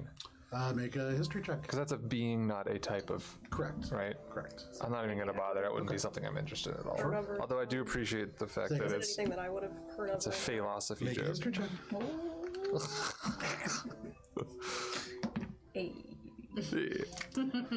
Dirty 20. A dirty 20. Something about it rings a bell. However, the thing that you know about Wildkin many of them, in ways, have this ability to manipulate sound and some element of the air to change the way that beasts behave. This is a behavior that is known as the beast song, and it's generally, when you think that there's all these horses missing, probably not the best thing, but that is something that wildkin are capable of. You don't know this one in particular. Well, proceed with caution, I guess, right? Yeah. I would if I were all of you. I wouldn't go against her. She's pretty powerful. We didn't get your name, Mr. Fairy. Well, I didn't get yours, Mr. Oh, well, I'm Sinclair. Ah! Raising up the Davenports and the no. Harold's and the Williams, and now I am indebted to Madame. I mean, just stop talking for now, okay? Well, Sinclair of the Davenports, and then the Williams, and then until now. Fitzgerald's in the window. I'm just slackjaw, like, Yeah. Laughing. It is lovely to meet you. My name is Logistis, and it is great to make your acquaintance. We don't get many of your kind here. You look sort of worse for wear. Could I interest you in some new clothes? Oh, I'm quite happy with my attire. Really? Of course. That's fine. All of you, good luck on your journey. Can I replace you on your perch, little man? Please. And you can see he like kind of hops up, almost like falls, and then you just put him right back up from his branch. Pleasant day. You as well. As soon as we're out of earshot of Logistis, Yeah. I'm gonna just say to Sinclair, now dear, in the Feywild, sharing your name with others, generally not a great idea. Just laughing. So I'd recommend against it in the future, okay? But if I don't share my name, how would people know my reputation? Oh, they don't the need to know your families. reputation. That's we're in the Feywild. They take it from you. Yeah. But my name already belongs to the families and the... Yeah. And along we go. At this point, lawyer comes out. It's like, actually, Trot along. yeah. So no problem. You continue to make your way along, and with this path unwinding in front of you, there is a point where you do become aware this path becomes almost arrow straight north. And you would imagine whatever ground you had lost to the UHEX 3, you were probably not only making up, but certainly bypassing him. As you progress further into the autumnal sort of area here, and the forest grows denser and thicker, you begin to see more and more like leaves falling from the tree, these crinkled marigolds. And because it is right about 8:45, this is where we're going to step away for a break. But right as we do, what I will say is ahead of you, where the trees do grow especially dense, you almost swear you can see through them a clearing. But it is 8:45, so we will be back in 10 minutes, right around 8:55. We'll see you then.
And howdy, folks. Welcome back to our original one-shot, The Marigold Mare.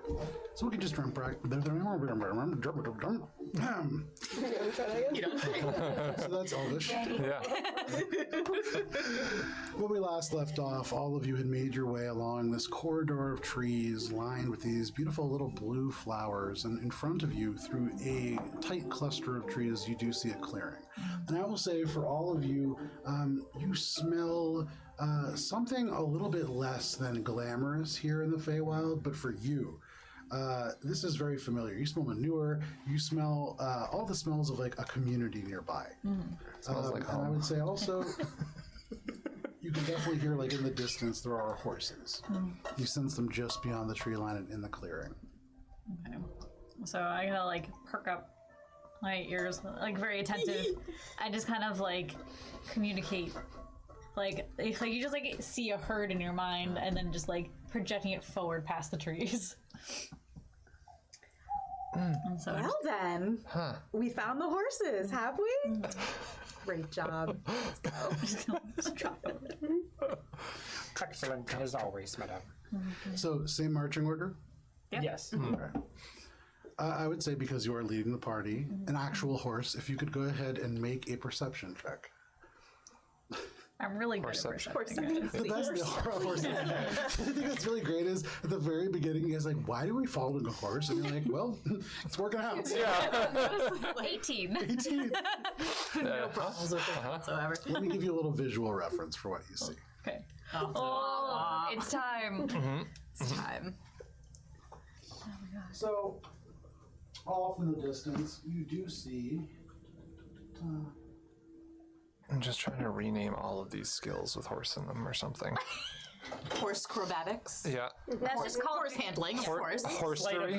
Sleight of hoof. Yeah. Usually you'll be rolling for horse initiative. I like horsery. Investigation. Yeah. Yeah. So, Put this down. That's and then if you guys wouldn't mind standing Yeah, with it's horses just up massive once trash. once you get this there. yeah. You, and then there's glitter, so please. Oh my God. goodness, this is like I a. don't want to touch it. pull up our This is close-up shot great. here.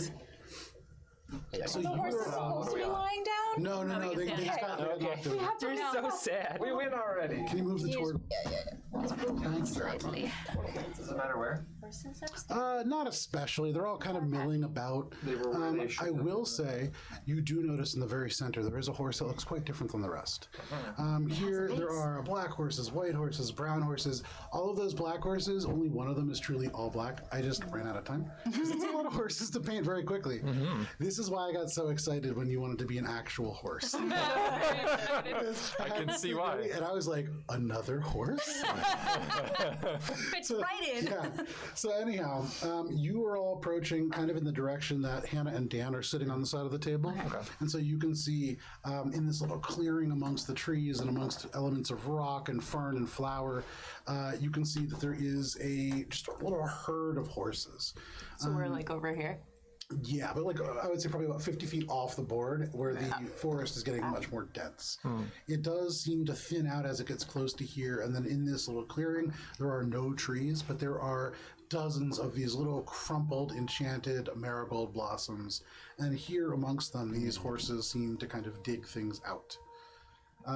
You can see also to the north, there is a tower that rises up, made out of this very rustic looking wood, bands of this kind of corrugated iron. And with that perception check, you do see one more thing. If I grab it. Up in that deck. You know what this reminds me of? You guys ever see that like school, like Lisa Frank, like? Oh yeah. Oh yeah. That's exactly. Yeah. Lisa All we Frank. need to do is add horns to the horses, and we got it. Inside of town. Yeah. Oh. So currently, kind of like with their hands, giant gnarled blue hands curled around the banister, you can see just watching over the horses this brown hood. Long, greasy white hair kind of hangs down from the darkness, and you see a crooked blue nose. It looks like it's been broken at least twice, kind of jutting one way and then the other, hanging out of this kind of shadow. You see just looks one way, looks the other, then kind of turns and stalks over to the other side and looks out. This seems to be a sentry of sorts. They do appear to be probably close to like 7.5, 8 feet tall. They're quite large. So I'm gonna like kind of have like a mental zoom in of the tower with like the figure on top of it and project it to the party to be like, oh, an enemy. Do we think this is the individual who's been Herding? Did he say that he was eating the horses? Something bad is happening to the horses. Calling the horses. Culling. Yeah. He said his name was Face Swoop. Face up. Face up, yeah. Wrote it down. Face swoop. This might be common sense talking, but perhaps we send Centaur to retrieve what we're after. We stand wait. I will not leave Madame's side, but if she would go, I could accompany her and... You wait here in trees. She goes, she comes back. Guys. You've sat on her the whole time. Perhaps this is a good time to mention that I can go invisible for 6 seconds. Can I also tell you Prove it. Talon just said the worst joke. Uh-oh. Which is, great. your friend is a half horse and always the centaur of attention. Talon. I'm living for this talent. Talon. That's good. This is me being very disappointed. I'm gonna say to Sasha, No. Oh, I boy. will never leave Madame's side. I will just camouflage myself and... Madame, would you lead? and I'm going to wild shape into a drifting horse.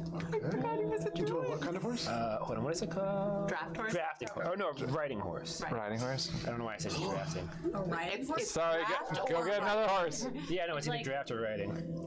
I don't. Because like big boy is a draft. Two birds, one stone. Yeah. I don't mean to. Big boy is the draft. Yeah. And then smaller boy. Unfortunately, you guys took all my horses, but You can still ride draft. Do you have a pony? I have a donkey.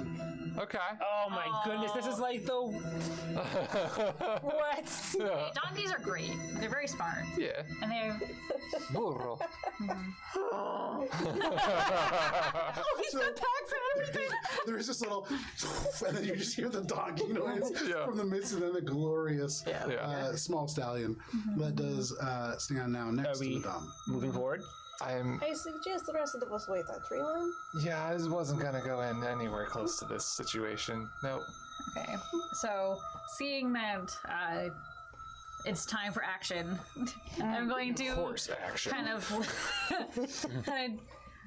give out like a loud battle neigh and kind of charge forward to meet the herd. Okay, not at all how I thought this was going. Great, everybody roll for it. Oh no! My bad. I thought we were infiltrating. Oh jeez. No, listen. Oh dear. I heard we're gonna go forward, and then we're gonna come back. And I was like, no, we are going forward. Okay, we are going forward. Oh, I was really looking forward to casting the golden I thought bond. there I was like so many really cool into different it. things that you guys could have done because I was like, oh my god, you guys have a druid, you have Yeah. a cleric who can speak to animals, Yeah. you have an actual horse, Yeah. you do horse diplomacy, Yeah. the amazing horsuasion. This is gonna be great. Victory neigh. Listen, I'm not saying that horse diplomacy won't happen, but what I'm saying is that we're going to first Nankins. charge into the fray. Okay, so Nankins. Who would have thought that the horse was also a murder hobo? Why? Should have seen this coming. well, have you guys seen Dr. Horrible sing along? Yes. It is with the evil horse. That's Dark horse. Dark horse. Dark horse. Bad horse. Mad horse. That horse. Yeah. Suddenly, Alana's character pulls off the fake horse mask, and it is Dark Horse. And entirely more evil. My intention is to move, not necessarily to move forward and make ourselves known into the center. So one of the things that you kind of notice in the midst of this mistake, this up above, as soon as you let out this warning, they whirl around. You get the sense that they definitely speak Sylvan, and the intention of your neigh absolutely not lost. It's like, what up, motherfuckers? So yeah, Never mind. anybody natural 20? No. We fight. All right, 25 to 20. 17. 17, not between the... Well, it's in the next group thing. Sinclair coming in at 17. 20 to 15, Also minus 17. Okay. We're all over the place here. Yeah. What was your character's name, Tina? Sasha. Sasha. So we're going to start with Sasha, then Sinclair. Anybody 15 to 10?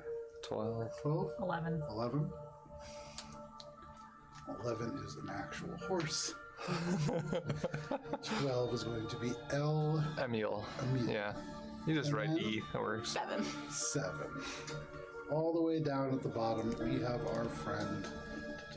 Remind me of her name? Sildy. Sylvie. Also makes sense given you weren't prepared to fight whatsoever. You were Not like, all right, I can't prepared. wait to make friends. Oh. Well, Sasha said we should hang back, so I feel like Sildy was probably like hunkering down into a Yeah. bush, like time to be a bush, and then This shakes out. Sasha thought will we were be gonna- leading us off, followed by Sinclair, followed by another individual on this map, followed by only some choose other chaos. individuals on this map, followed by Emil, Horse then chaos, an please. actual horse, and then at the very end we have Sildy. So, Sasha, horse, you that's are what up I- first, and you watch as you make this recommendation. Let's send these horses in. They'll go in, they'll infiltrate. You hear a wild battle neigh, and then galloping forwards. Or not. We could go with Plan B. You're currently 50 feet off the edge of the map. I am going to invoke my Rite of the Flame on my longsword. How does that look? After drawing it, I do almost like nick my arm with it for a second, and it shoots down like writhe and flame. And Sure. Across, and you can see now, firing in off this horse just like space, it emits a bright derby light to in this me. place. and I'm going to casually start walking forward. Okay.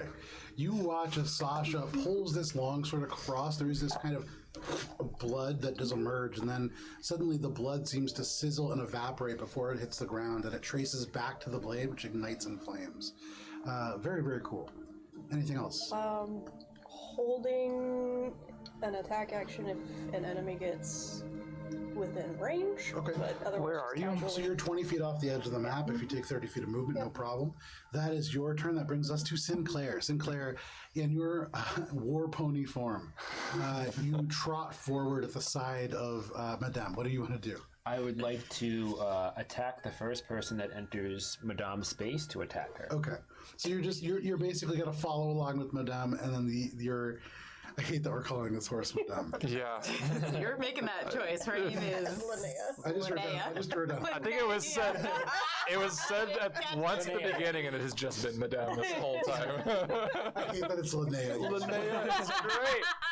I was trying to read it on the screen over there, and I was like, Linnea, wrote it down. Linnea. Okay, so no problem.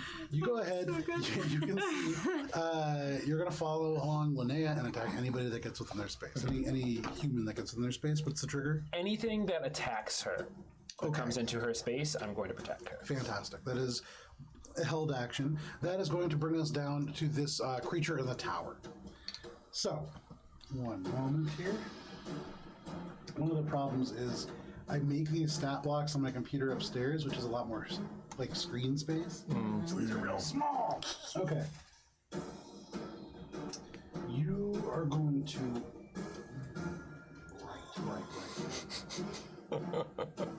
Okay, so from that tower, they're going to put one of these big blue hands on top of the railing and leap off the top. They're going to make a acrobatics check, which is going to be an 18 minus 2 to 16. They kind of land bodily, climb to their feet, and you see easily taller than these horses, this large creature. They're going to lumber forwards. Because Linnea is the one with the war neigh, they're going to charge at you.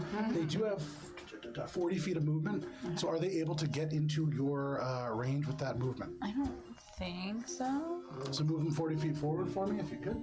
I can't quite tell. You would be right in the position of this horse. No problem.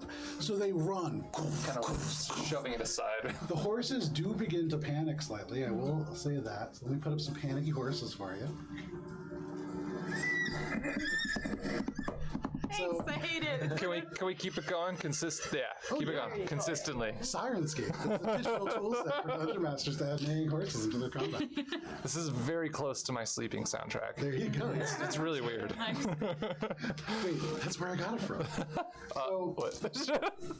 you watch as this blue-skinned humanoid runs, and as they do, at first you think their hair is billowing behind them, but all of a sudden you watch as it rushes forwards, and with a reach of 20, they're going to take 2 hair attacks against you. Nice. Terror attacks. So that is going to be, first one is only a 13 to hit. Misses. The second one, missed a horse, is going to be a 20 to hit. That one hits. All right. Would this trigger my attack? Are they in your range to attack back? You're 20 feet away. Yeah, no. Because your trigger was to enter into the space, not technically within the space. They're Oh, okay, yeah, then no. This has got right. So like you are double going to be reach. Oh, wow. Okay. You are going to be taking 17 points of slashing damage as this hair rips out, kind of carves across, and as it like moves, it is fiber, but it seems to stiffen and harden as it pierces into your horse-like skin, your centaur skin. So, the other thing is, I need you to go ahead and make a strength saving throw, please. It's 15. A 15? That is going to be a failure, unfortunately. And at the moment, you find that you are grappled by this Okay. hair. Yikes. Give me 1 second here. Gotta find my grapple. If you could grapple yourself, please. Well, thank you. Ring around the horse. Sinclair, Watch grapple. the hair out and just wraps around the horse. This warning kind of chokes a little bit as it wraps around your throat. However, that is its turn. Okay. That does bring us to all the rest of the horses. They are going to kind of panic. What I would say is if you could move all of the horses 10 feet in any direction. Okay. They're mostly just kind of, in fact, move them 10 feet forward or where they're facing. Yeah. Perfect. They're all just kind of scattering. You hear these like creatures. There is like the stomping of hooves, but in this clearing, there isn't a lot of space for them to move, and so they're mostly just kind of like milling. If you've ever seen like the turkey circle of death, it's kind of like that. They're like following each other, but nobody knows where to go. Right. The one exception to that, you can see this glowing, almost blue-purple, metallically maned creature, and there is a shimmer within the hair of the mane and the tail that does remind you of the Emerald Spire. That is probably the Marigold Mare. Does it move too? Huh? Does it move like the other It's ones? the only creature that does not move. It stands still. That is going to be the horse's turn. That brings us to Emil. Linnea, you are on deck. Okay. I'm far away, yeah? So at the moment, you are 50 feet off the edge of the map. Okay. I'm going to hide. Okay, make a stealth check. Yeah. Because this is very unexpected. Stealth 18. There's this moment where all of a sudden there's like a flashback, and you remember Sylvie just being, "You'll be fine, dear." After saying like, "I'm fine with horses," all of a sudden you just see a field of horses, Yeah. and they are beginning to stampede. Yeah. You're angry horses. This is the nightmare. It is I'm in the hell. worst thing. You immediately, like the most that you ever have done, every survival instinct in your Yeah. body takes over. There is this internal flight, like thing Yeah. that happens. You look for the darkest space that you can find. I'm also- you rush into the shadows. I'm skirting around because I feel safest when alone, because Okay. not people-wise. Which So direction are you going? I'm going to go counterclockwise. Okay, no problem. So, getting slightly closer and moving around, you end up probably about like 30 feet off the edge of the map in the corner. I want to basically make sure I can see the big scary thing and then our target, Okay, no problem. Yeah, okay. because those are the two threats and unknowns to me. Like horses I know I'm afraid of and I know how they work because I'm so afraid of them. The other things I do not know what they are, but are somehow You know scarier. everything about horses Yeah. because you've just been like, it's one of those things where you're like, I can't stop reading. Like, it's, Yeah. it's like a horror book. Yeah, exactly. Yeah, it's got the conspiracy, pegboard with the lines and stuff, but of fear. Linnea, please, what would you like to do? Sildy, you're on deck. All right, so I'm grappled. So my first thing is I'm going to try to break the grapple. Okay. So- Go ahead and make a horseletics check. Okay.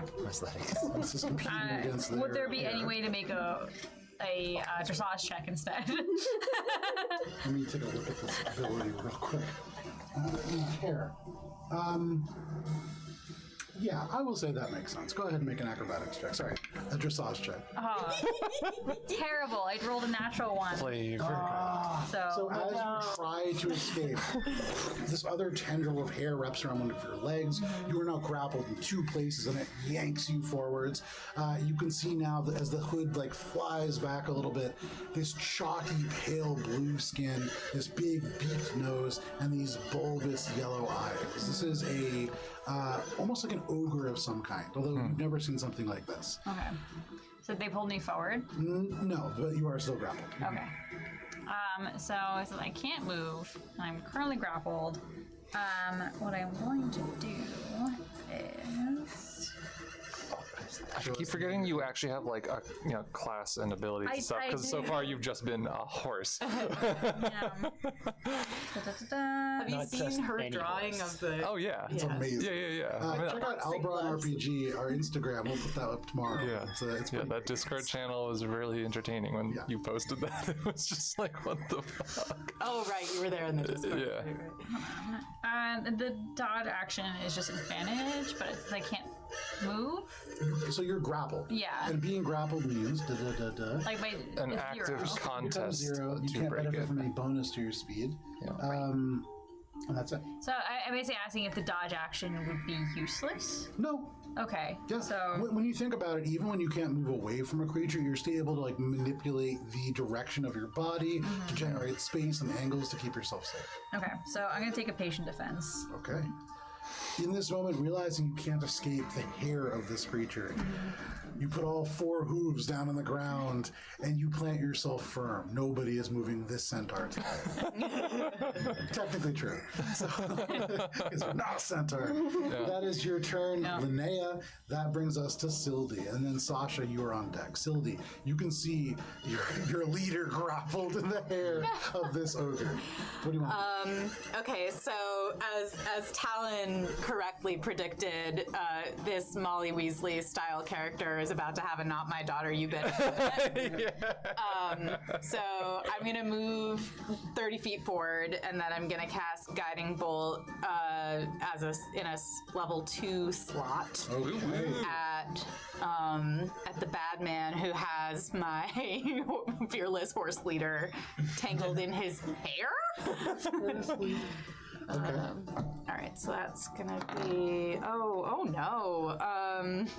It's gonna be an 11 to hit. An 11, that is going to miss, unfortunately. Yeah. As you throw this guiding bolt, this streak of brilliant light goes through the forest, shedding brilliant white light across this otherwise dusk-filled opening, but it goes wide. You watch as it goes straight through the pillars of the legs of this tower and goes off into the forest. All right.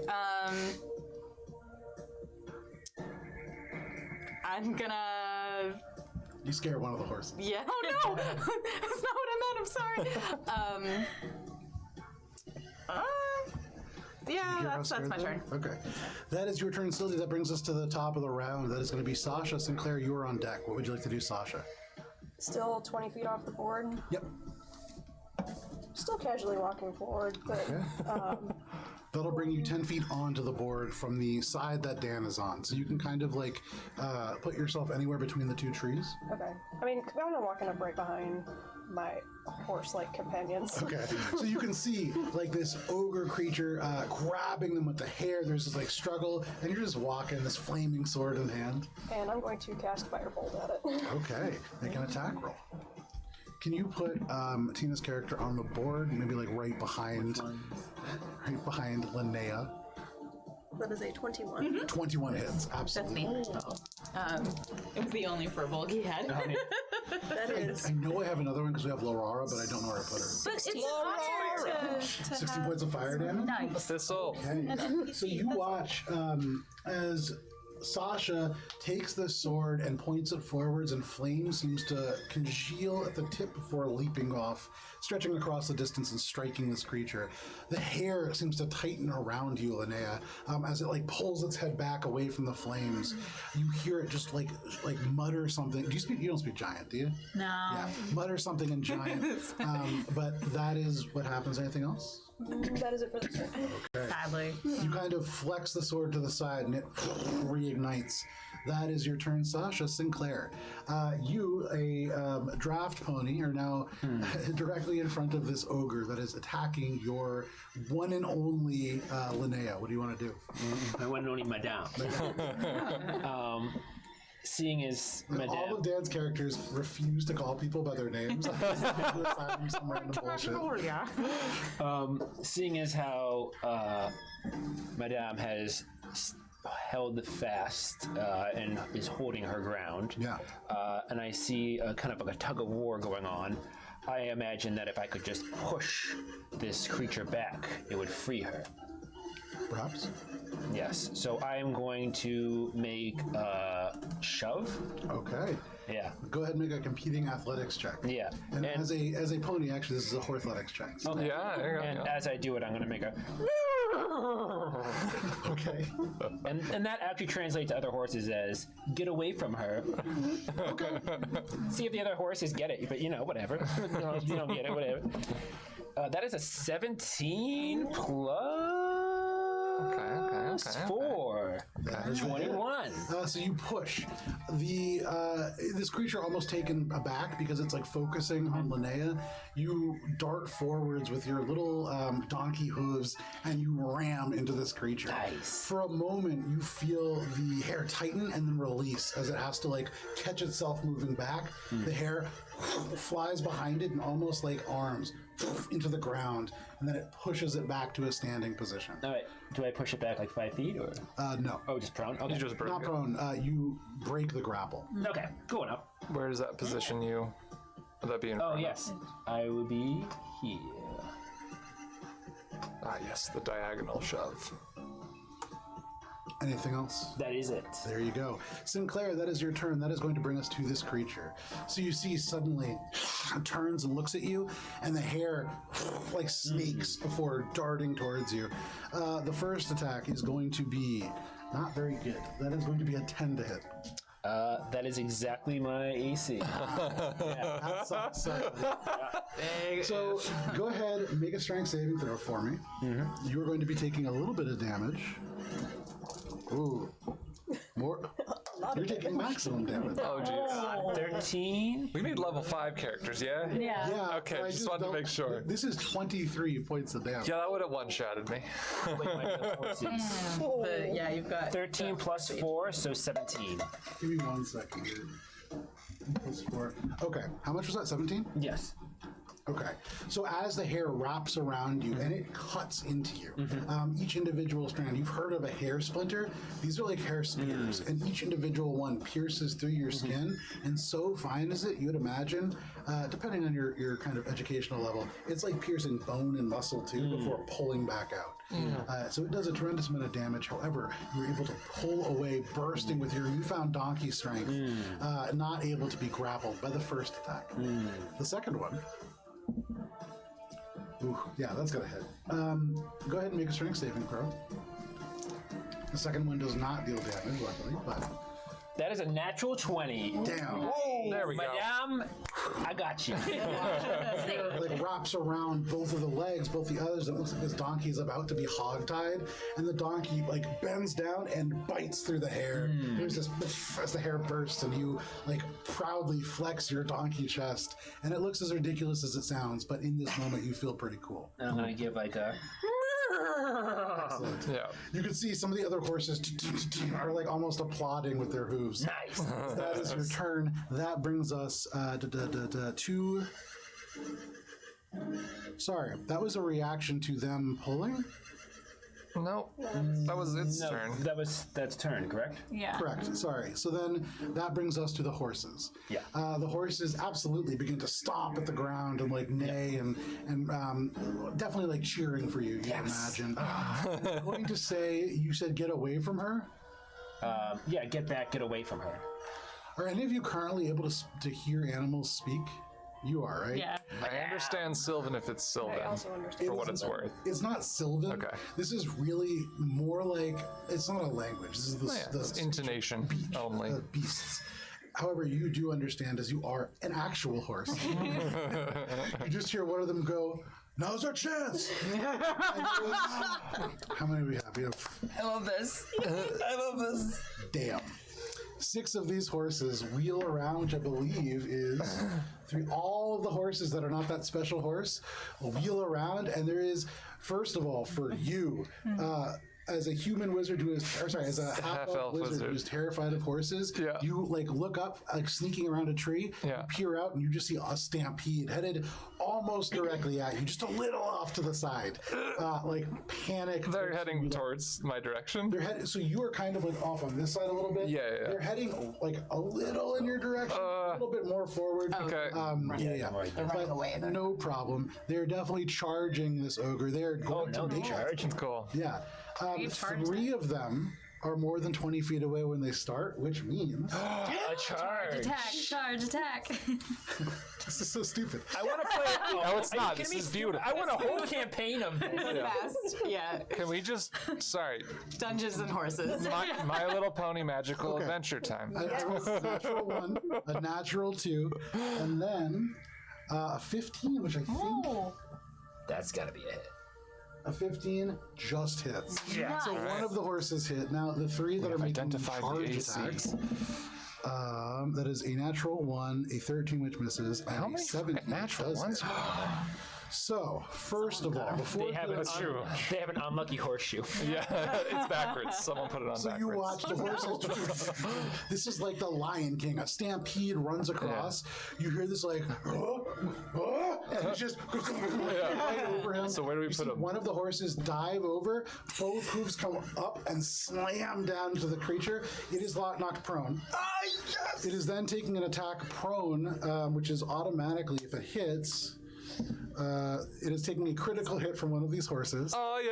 So, Horse rescuer. I mean, it's kind of horse diplomacy. It's just violent the 2 diplomacy. non-critical hits, that is going to be a total of 7, 8, 9 points of bludgeoning damage. All right. The critical hit, that is max damage. That is 15 points of bludgeoning damage. As you watch this horse level this ogre and then rear up, I would say you just hear, "This is for last night." You can see like a lot of these horses clearly, like this creature has been riding these horses and it is larger than them. Yeah. Like this is not a fun place for these horses to live. And as this horse begins to curb stomp this ogre, you can feel like satisfaction from the herd. There's even more stomp as they're like, all cheering for this. And this creature is now like surrounded by horses. So all of these should be like touching Yeah, it, it should be, basically? yeah, All right. this is just like everybody gathered around and just stomp on top of him. You could hear through the stomps, the thuzz, the wild neighs, just as it's trying to shield its face. But this is a pretty good amount of damage. Is the magic special- horse doing this too? No, the magic horse is about 5 feet back, kind of Just watching chilling, this happen. Yeah. nodding in approval. Yeah, this is pretty good. That is going to be all of the horses' turn. That brings us to Emil. Linnea, you are on deck. You see a stampede. What would you like to do? Yeah, oh my god, okay. As terrifying as it is, I don't feel like I've been seen, so I'm gonna get closer. I'm aiming to basically eventually end up behind that tree. Or make a perception check. Okie dokie. It's at 17 again, so that would be 23. You see something else off in the woods. 22, sorry. Oh. Surprise. Yeah, I did not make a ranger, but I'll play one. This all the time. I did have the old man fairy ready Because we could have fought him. recruiting people. Oh, yeah. I was ready to have a fight. Yeah. You see I don't trust. a wildkin. This one, you can see fairy-like wings. A little bit further this way, so like, yeah, right about there, but off the board by about 10 feet. Yeah. Okay. So you can see fairy-like wings. The hat that it wears, almost like this, like a mushroom cap. You can see this creature seems to be watching. They're slowly kind of flying over. You can see like almost like hummingbird wings. They go up and like kind of look up, and they're like trying to assess the situation. It would seem like. Given your current stealth check, you still feel pretty hidden. Yeah. Is there a way that I could continue to recon and gauge its intention? Absolutely. Go ahead and make an insight check. Okay. Might I, based on my standing knowledge, background, etc., might I use a history check instead to identify this type of creature and its typical demeanor and relationship in this ecosystem? Make a history check. Perfect, thank you. Well, doesn't matter.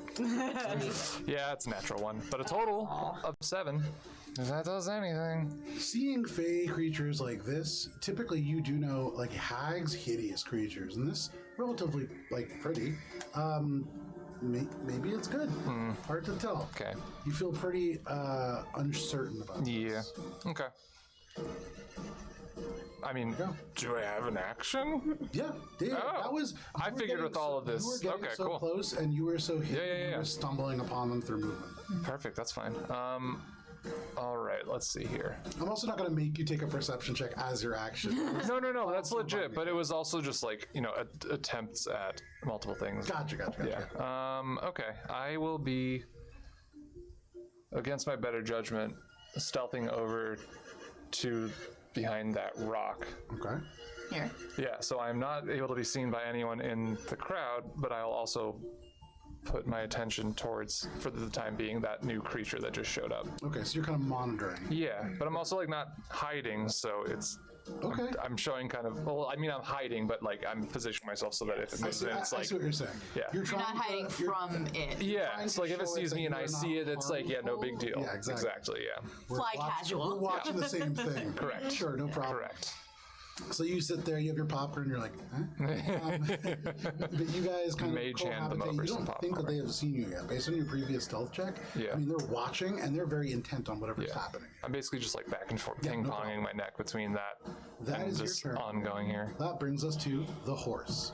You are no longer grappled. The hair rips away from you, and your heroic donkey companion charges in. And almost like an opposite mirror, 6 horses stampede from the other side and start crushing this creature. What would you like to do? So I'm going to communicate to the herd that we have come to liberate you and join in on the fray. So, yep. No problem. Horse has more slain horse. So you rush into the center. If you would like, make your attack rolls. So I have a question. Can you make a charge? Actually, no, it's better if I don't. I'm just gonna make an unarmed attack towards the prone creature.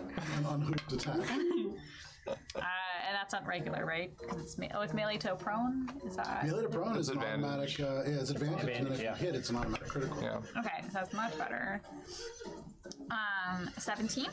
A 17 hits. Okay, so I'm gonna do an unarmed strike. And then... Oh, it's automatic critical, which is still terrible because I rolled a 1. The thing about monks, and as a spoiler, Crits the are like- actual horse is a monk. You don't may. The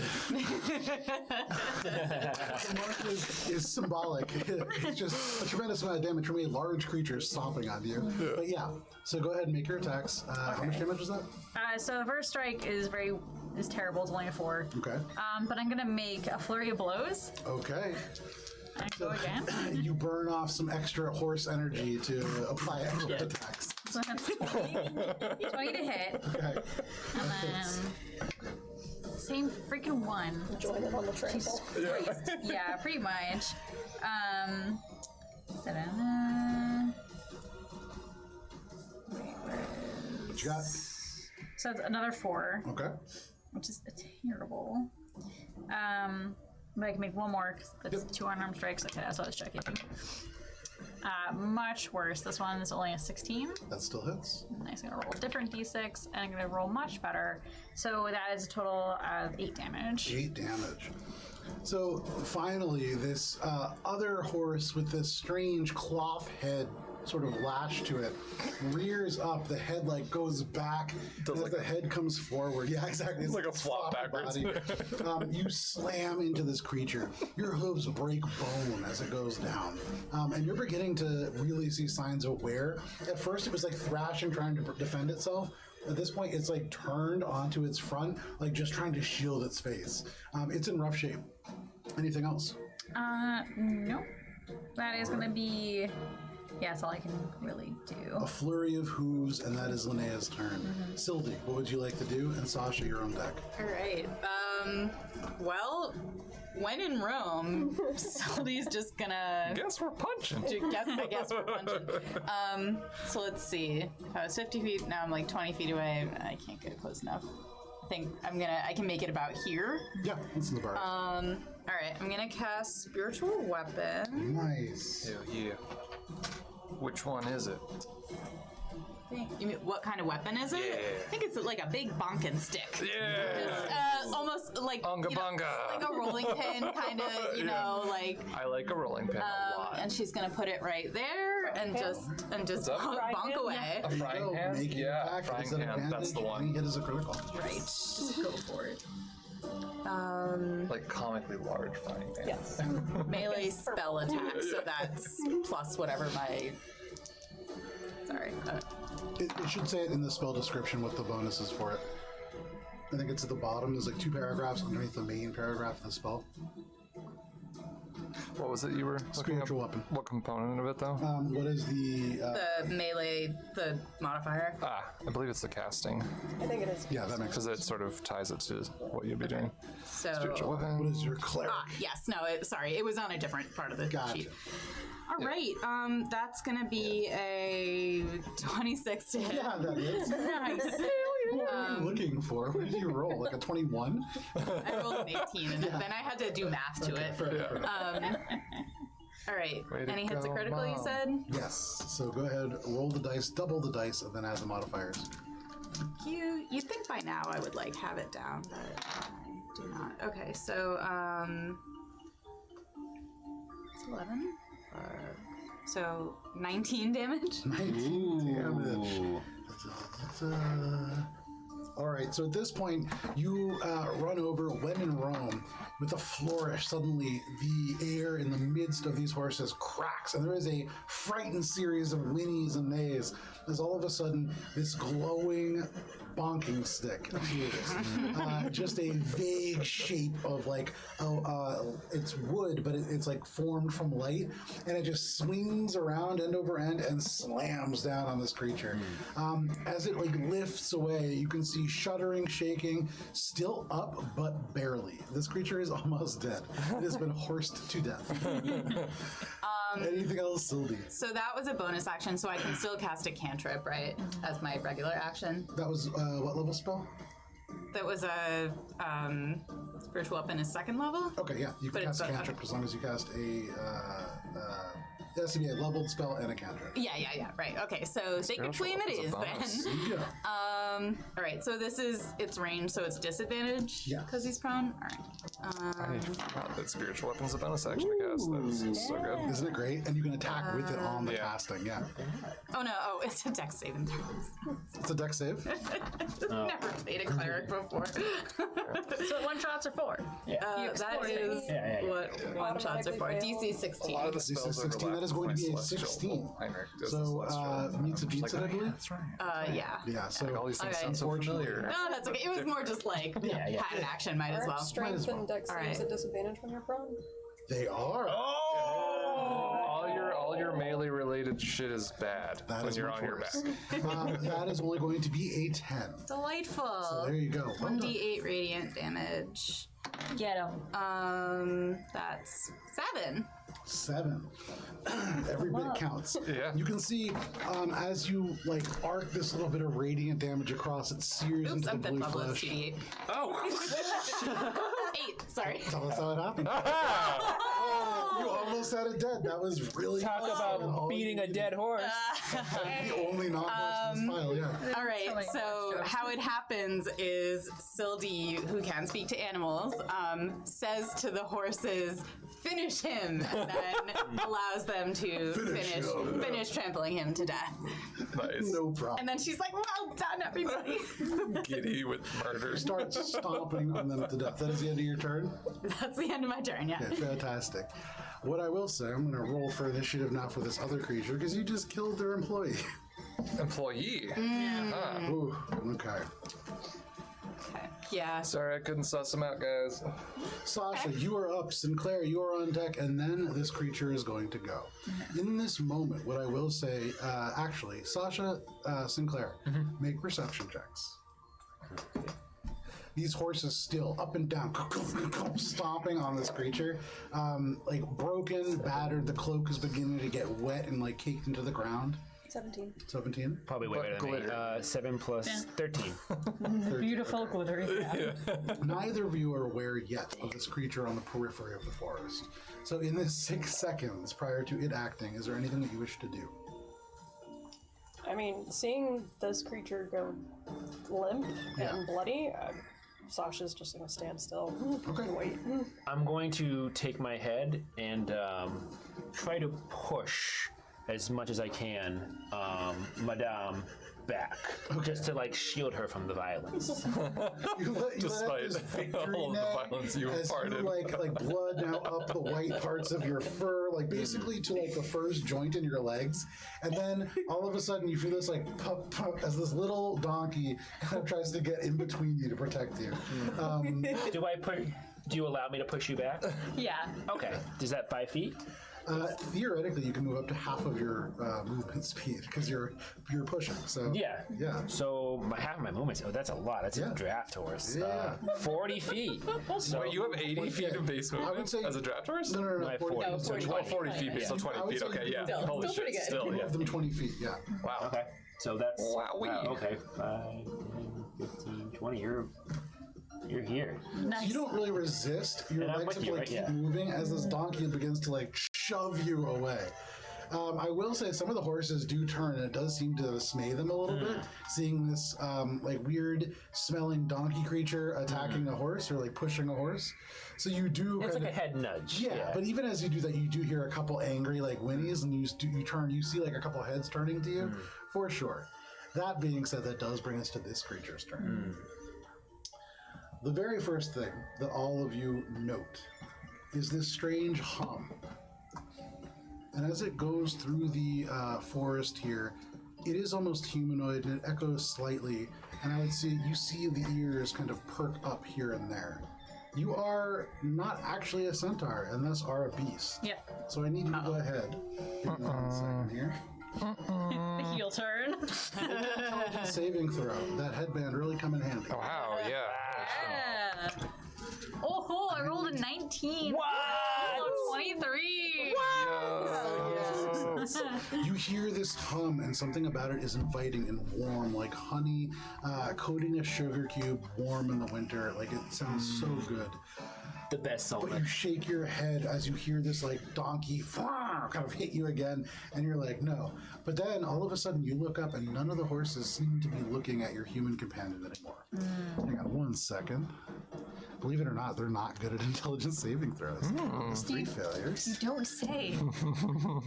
The herd of normal horses. Horse intelligence saving. One of them does save. So Wow. One was like, guys, what's you wrong? need to roll a 19 or a 20 to save it. One of them rolled a 19. Wow. So I'm going to say the most visually distinctive horse, which is probably the one with like a brown face or the white one. Yeah, brown and spotted or Yeah, that white one. and This spotted? one, the white one. White with brown spots. The cow. You see that one? Like they all begin to like kind Regular of cow almost horse. as one turn towards us humming, and then the white one just turns and like looks around, kind of shaking it off. But 5 of these horses are affected by this ability. That is their beast song ability, and as they make that, any creature that is within 60 feet who can hear her sing must make a charisma saving throw. And that, within 60 feet, is going to be everybody but... Well, actually... Oh no. Oh. So this is what, 30 or 20? That's a 30-foot. 30 to here. It's really only going to get you. Yeah, that's fine. So go ahead. Is this considered a charm effect? It's like so dramatic. This is not. This is not. No. Okay. Huh. So advantage on saving throws against being charmed just doesn't qualify for it, so it's just a flat out charisma. All right, let me just read this quick ability Yeah, no here. worries. So in this moment, you hear this hum through the whinnies of horses and the stomping of hooves, and something about it is weirdly fascinating. Yeah, the glitter is real tough to get off. I figured out on Etsy, there are nail art supply stores, and they have some cool stuff. I do. How does a 7 do? All of a sudden, as you hear... Well, okay, how would a, if I use this, because if I fail, I can use a reaction to add 4 to that, so that'd be 12. Are you using that? Yeah. About the same. About the same? That's fine. It doesn't matter if I'm being controlled in some way. Anyways, might as well try. So Okay, in this interesting. moment, as you hear this sound, you looking for the source, and you see this creature again. And as you look, you cannot pull your attention away. Can you roll a d4 for me, please? Yup. 3. You are stunned Okay. for 3 rounds. Cool. Now you would imagine. And I'm also was not being tracked, and am not. No one knows where I am. Yeah, they have no idea. What Oh, you yeah. are. That's the best part about this. Yeah. You put stunned on That them. monk fight all This over is again. literally just because you're the only one that can hear the sound. And I have a lot of things that I can do to help. so good. But probably won't do anything. I love that. All right. So you feel that effect take place. Okay. That is going to be their action. They are then going to fly. What is their flight speed here? Oh, only 30 feet. They're going to fly 30 feet forwards towards that like little copse of flowers. Here or here? Yeah, right near there. Right about there. Still, if you could actually put them on this, they're going to stay about 15 feet up. Nice. And that is all they're going to do for this turn. However, the horses do begin to turn, and 5 of them face you now, looking at this one weird donkey that is certainly not a horse shoving another horse. No. That is going to be this creature's turn. That is going to bring us to the giant that is dead. That is going to bring us to all the horses. Look at that. So you see this one horse. Let me just roll that real quick. Okay. You see this one horse that doesn't seem to be affected, takes the other horse that's painted, the one with like the brown face, and kind of bodily blocks it. And you can see like through using its physicality, it's like giving these concerned little whinnies and neighs, like trying to wake this horse up. In this moment, it's like keeping it away, but the other ones are all coming to you. Oh no. So you are going to be charged and attacked by 4 horses. Okay. All of them are more than 20 feet away, as you took 20 feet of movement, so they're all charge attacks. Okay, let's do it. Okay. I just realized no one knows it, including it. I'm like hidden and stuff. So maybe I'm fine. You will almost certainly survive the combat. Yeah. Just what the fallout is going to be. I'm going to wake up. I'm going to hear all You're this like stuff. watching them all be like eaten by this creature. The horses start eating people. And you're sitting there like, oh. Like the next day, you're like, So I said, I mean, I think I nailed it earlier when I said like, oh yeah, I am in hell. yeah. This is hell. The horses are doing this because of the spell, correct? Yes. Okay. It's not a spell, but because of the effects of this were ability, yes. Commanded essentially. I don't think it can be ended. In my character's mind, Yeah. this is a sacrifice to protect my dam. It may be. So you're taking 3 hits. 2 of them, I assume, because one of them is a 17, one of them is an 18, and the other one is a natural 20 for a total. I have 10 AC. I think those are 3 hits. However, they are horses. Yes. So the first 2 that are not critical. Sorry, how many of these are around you now? We're just surrounded by horses. Okay. You take from Do we the just first 2 surround you guys, I guess. 8 points of bludgeoning damage. Okay, so total? No. This is the first 2 that are not critical. Okay. Go ahead and make saves against those. Okay. That is 7 plus what kind of modifier? This is a strength saving throw. So that is a 11. 11. Okay. So the first one hits you. You take 4 points of damage. The second one hits you. Okay. You take 2 I'm at points of 9. damage, and you get knocked prone. 7. Then the critical hit comes in. 7 prone. Which, I mean, is already because you're prone. It's so stupid. Yeah. I rolled a 1. You took 2 points of damage. Luckily, you fell prone. As it like slams down and almost misses you, you just get like skinned a little bit on one side from the sharpness of the hoof. But otherwise, I mean, you survive this charge. In my mind, I'm just picturing protect my dam. However, He's still a horse. from that critical hit, you Yeah, take I have 1 more 5. hit on the ground because it does get another hit 4 with trample. Yikes. That doesn't do anything. Still So a horse. you are fine. Still you a survive horse. an onslaught of horses. Yeah. That brings us to a meal. Emil, at the end of your turn, you can make a save against stun. Which is another. Is it the same This is a save as before? Constitution saving. Oh, okay, cool. So from charisma to constitution. 2 strengths of wizards. Yeah, like absolutely, yeah. I got a lot of plus zeros, but natural 20. Damn. All of a sudden, you shrug this off, and I'll say with the natural 20, start of your turn. Nice. Perfect. Good recovery. So I immediately stand up, and then I immediately cast Earthbind on that fairy. Very Pulling it down to the nice. ground. Very Do nice. they get a saving throw against that? Strength saving throw, which is why, because it's probably not strong. It's not. However, that's only a 16. What is a... Nope, it succeeds. Yeah. So you like cast a spell, and from the ground there is this earthen rocks jut out for a second and then explode, almost like a hand reaching up. She darts out of the way, almost like a hummingbird, too quick to catch. Yeah. Am I seen, or am I still hidden behind the rock? You look like she darts around trying to figure out who cast that. You would imagine you're still hidden. Perfect. I will maintain position. Okay. As far as she can tell, all of the combatants are in front of her. Yeah. She doesn't even look in your direction. Yeah. So totally. right now, yes, you are very aware. There's like 4 other things that could have caused that. Yeah, there's a lot. So, yeah. Perfect. So, no problem. That is your turn. I mean, yeah. No wanna move bonuses. What's up? Do you want to move anywhere? If I'm hidden here, no. Okay, no worries. Linnea, you are up. Sildy, you are on deck. Okay, so Man, that would have been so good. I see. Can I tell the horses?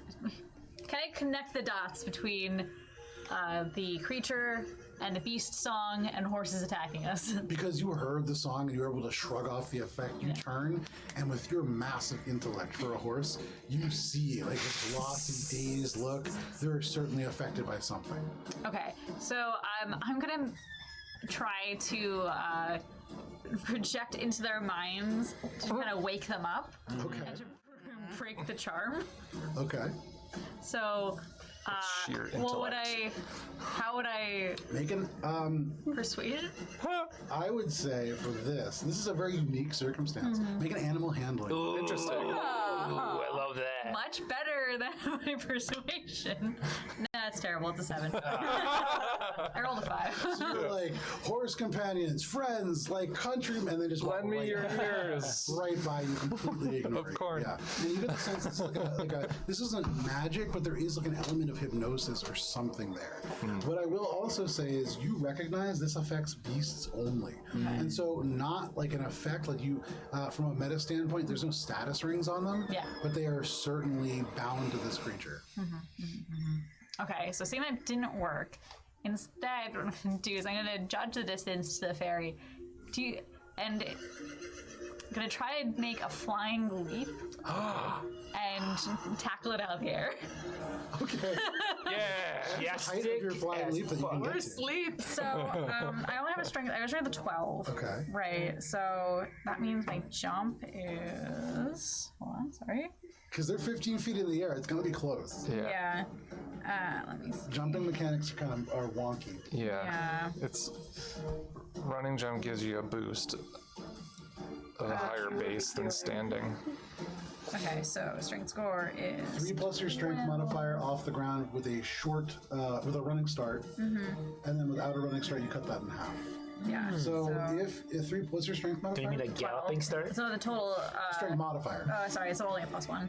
plus 1, so that's 4. You can jump 4 feet off the ground, and they're 15. Okay. So that's not gonna happen. Now, what I will say is, based on where they are, you do see these stones behind, almost in the shape of steps. In theory, if you ran up these steps, leaped off, and with a successful check, you may be able to do it. Oh, come on. I'll give it if it's within my 50 feet of movement. I'll definitely try. Madame! Go ahead, make an acrobatics check, and then Hannah, if you can count out if she's able to actually make it. Yeah. So she She was needs to like, get to the stones, and then the leap will give some free distance. I think it's gonna be 2. What are diagonal squares 10. counting as? 10 then 5.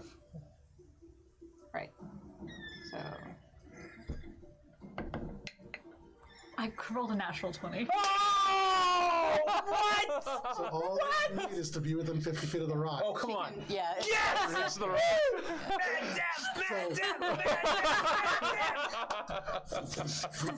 Linnea, you storm along. The marigolds like forming a wake in your path, shimmering. These are like magical flowers.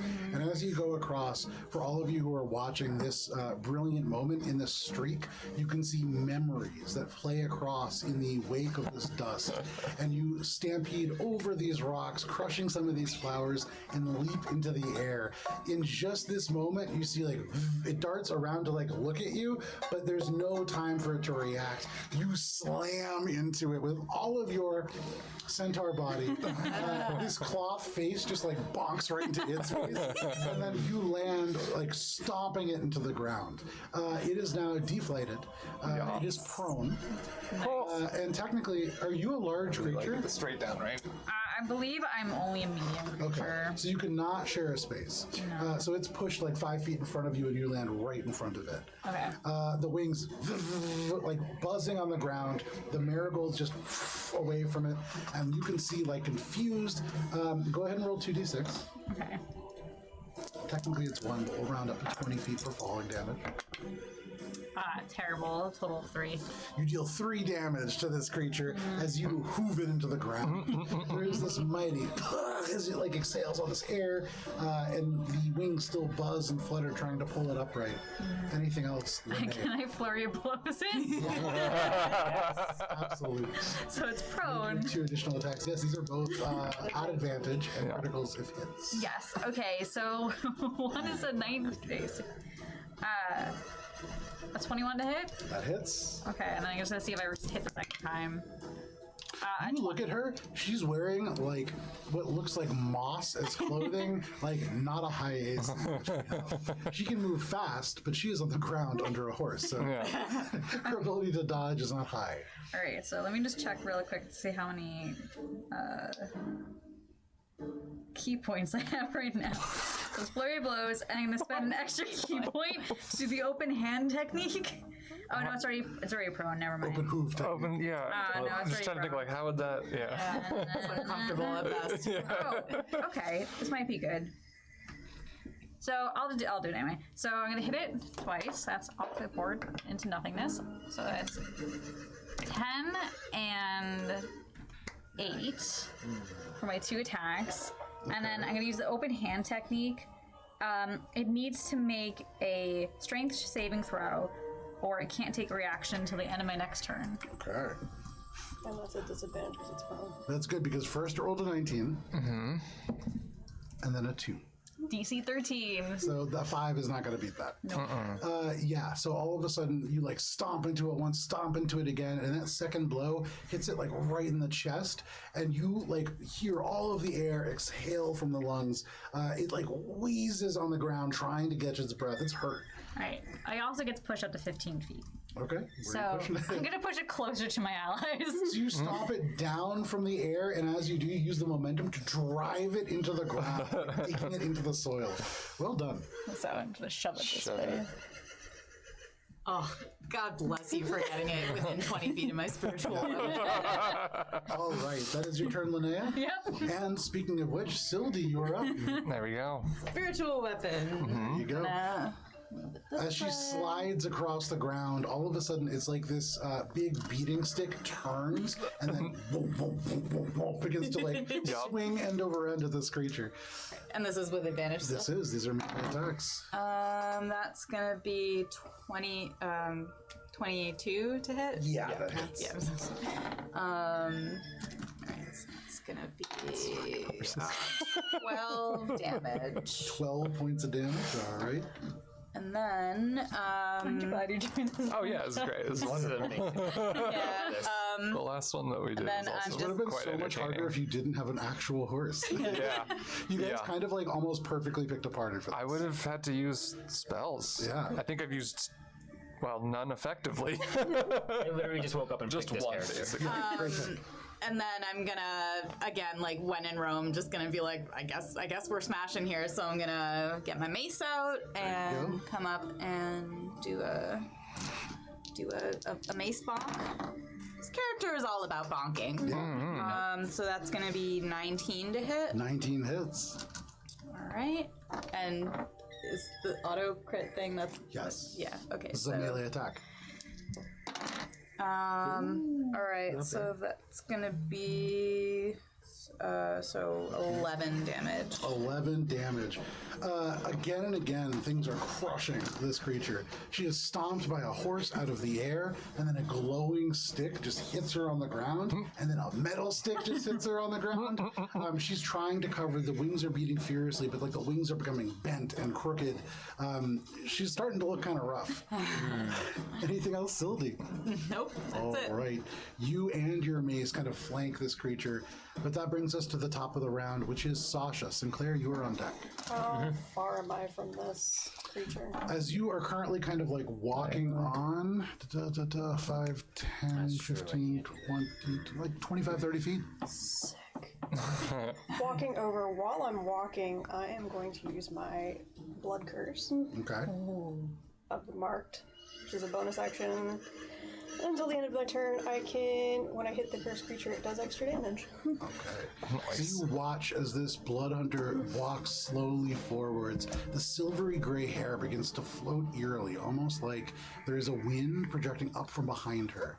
You watch the eyes, and they seem to shift and turn, and the dark, almost, at one point, they seem to be almost like a dark shade of gray, but you realize they are blue. But like blue that oil has been spilled into. And that oil seems to move on its own accord, and all of a sudden, this creature's eyes go dark, and the skin and the veins, you can see darkness begin to trace through them. Anything else? And she's taking 2 attacks. There you go. That is a 25 to hit. 25 hits. Oh, yeah. 4.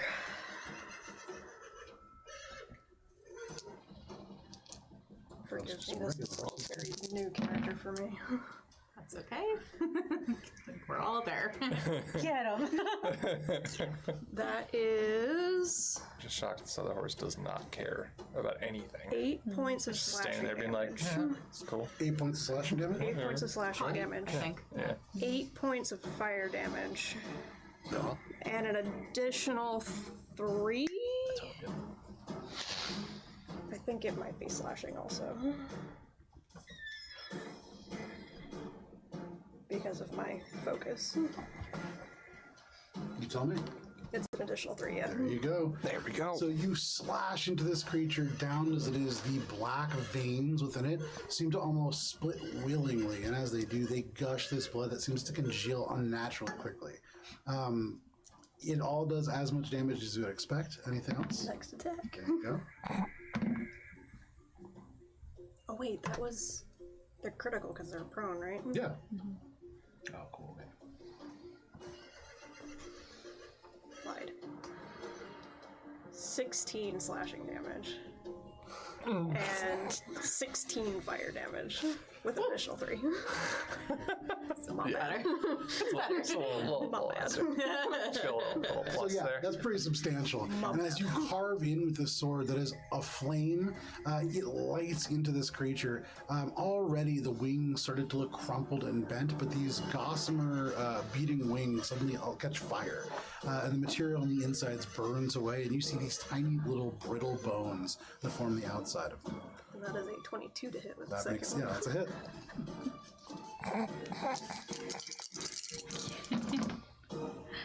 Absolutely wrecked. That is 14 slashing damage. 14 slashing damage. And 7 points of fire damage. 7 points of fire damage. Tina, trivialized my final encounter with horses. Hooray. Being a band of horsemen. Yeah. Tell us how it happened. drive the sword in, and it's this well of like blood and fire. Just Sure. You take this sword, you invert it in your grip, and raising it above for all of you, you see the flame begin to drip down as if it is liquid. And as it hits the fairy in places, it begins to catch in light.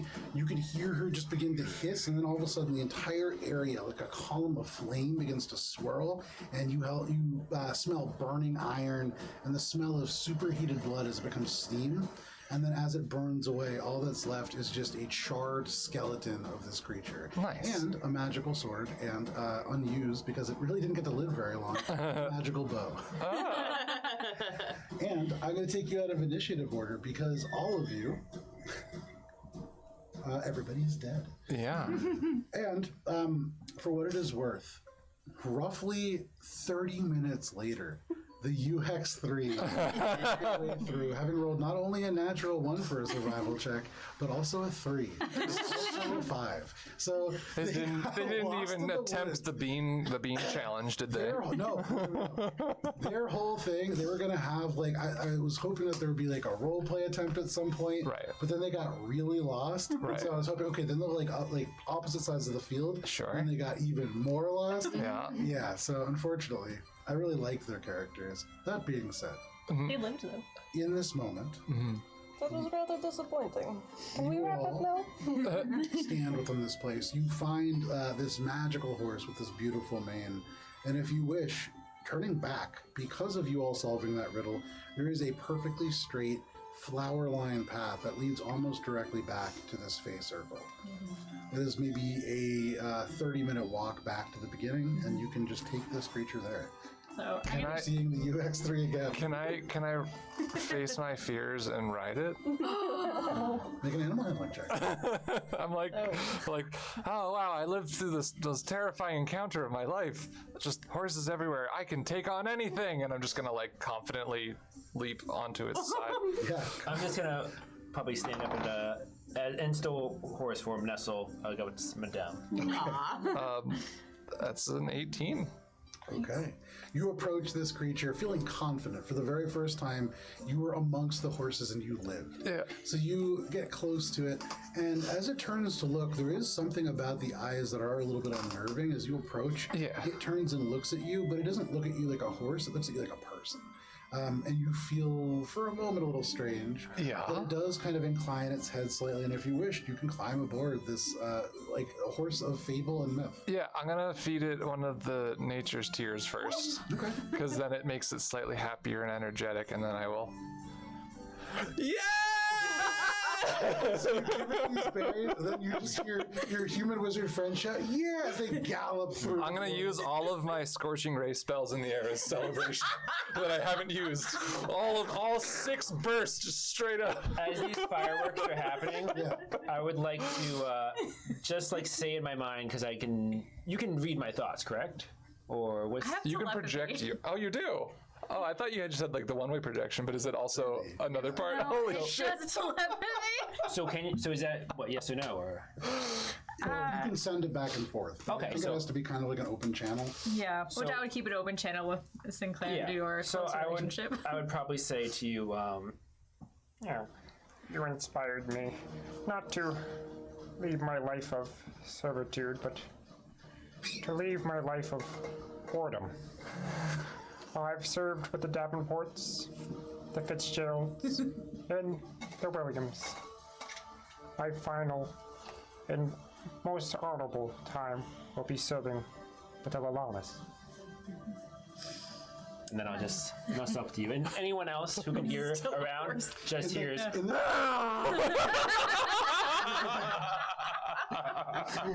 Amazing. So a combination echoing through the forest of and also And like bottle rocket noises. very chaotically, you do make your way back to the Emerald Spire.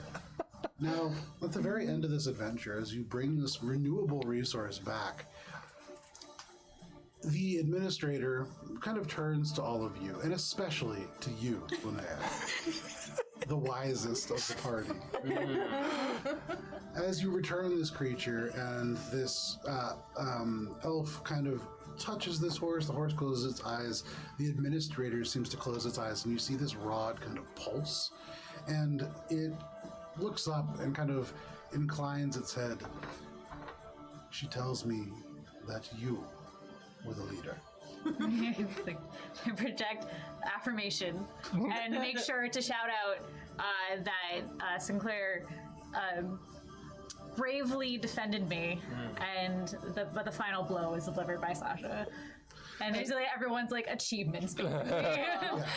So That you dude guys over all there found a hear- bean, and you whack good with stick. His grand wisdom solving the puzzle to let us get there, and of course her deft defeat of the ogre that wrapped Just like the Wizard of herd. Oz. You seem to have helped in your own ways. I will not promise to take this advice, but if you had a chance to shape this space, what would you use it for? That should be your decide. So after a moment of thought, she wishes for this space to be a place where we could communicate freely with the creatures of the Feywild and basically like establish a sort of like companionship with Like our a- brethren across the fold. Do like an embassy just kind of like that. situation. Power of Babel. Nothing all bad of will you, come of that. 10 years in the future, Oh shit. there is now a conclave of rangers that live in this magical plane, in this crystalline tower. But in campaign 2, perhaps you will see what becomes of that. Yeah. This. For all of you who joined us for this original 5th edition one-shot, probably the strangest one-shot that I have ever Like, One up. Gunkley. Yeah, this is the Marigold Mare. This is a 5th edition one-shot for 5 5th level D&D characters. If you want it, I can send it to you for free. It's pretty basic. It does have a riddle in it. It is harder than it appears to be. That was a hard one. However, if you do have a horse, a druid, a cleric who can talk to animals, you're going to do pretty well. When you have 7 horse allies that you can call on. The fact that they can knock a creature prone is devastating. Yeah. I didn't realize how devastating at Yeah. 5th level that was going to be. Yeah. That being said, thank you for hanging out with us tonight. If you want some more role-playing adventures, next Thursday at 6 p.m. Eastern Standard Time is Mosaic Team 5. We are joining the party right as they wrap up the slight mafia side quest Such that they a have. good episode. Yeah, last Guys session was supposed to be on mind-blowing. vacation. It's, oh my god. So I will say they have the record for like most like sideways bullshit adventure of all time. Yeah. Their mission, literal mission, was to go to the beach and have a good day. Yeah. Nope. They are fighting the mafia. They in 3 days they formed a feud against the mafia, and there was a massive like Kill Bill church style shootout. Oh, that was great. Yeah, it was That's really good. wild. But anyways, to see the results of that, you can check us out at 6 p.m. Eastern Standard Time Thursday here at twitch.tv/AlberonRPG. That is Mosaic Team 5. And then on Friday, we'll be resuming Adventures in Alberon. I would believe with session 120? Something in that range. We're way up there. We are getting into the very final arc of Adventures in Alberon, first campaign, and then following that, likely sometime in November or December, we'll be launching campaign 2. Definitely stay tuned for some more details about that. We have some cool logos coming out. We're going to have a new overlay. We have a whole bunch of cool new stuff. But until then, please stay safe. It's crazy out there. We'll see you next week. Bye. Bye. Ah.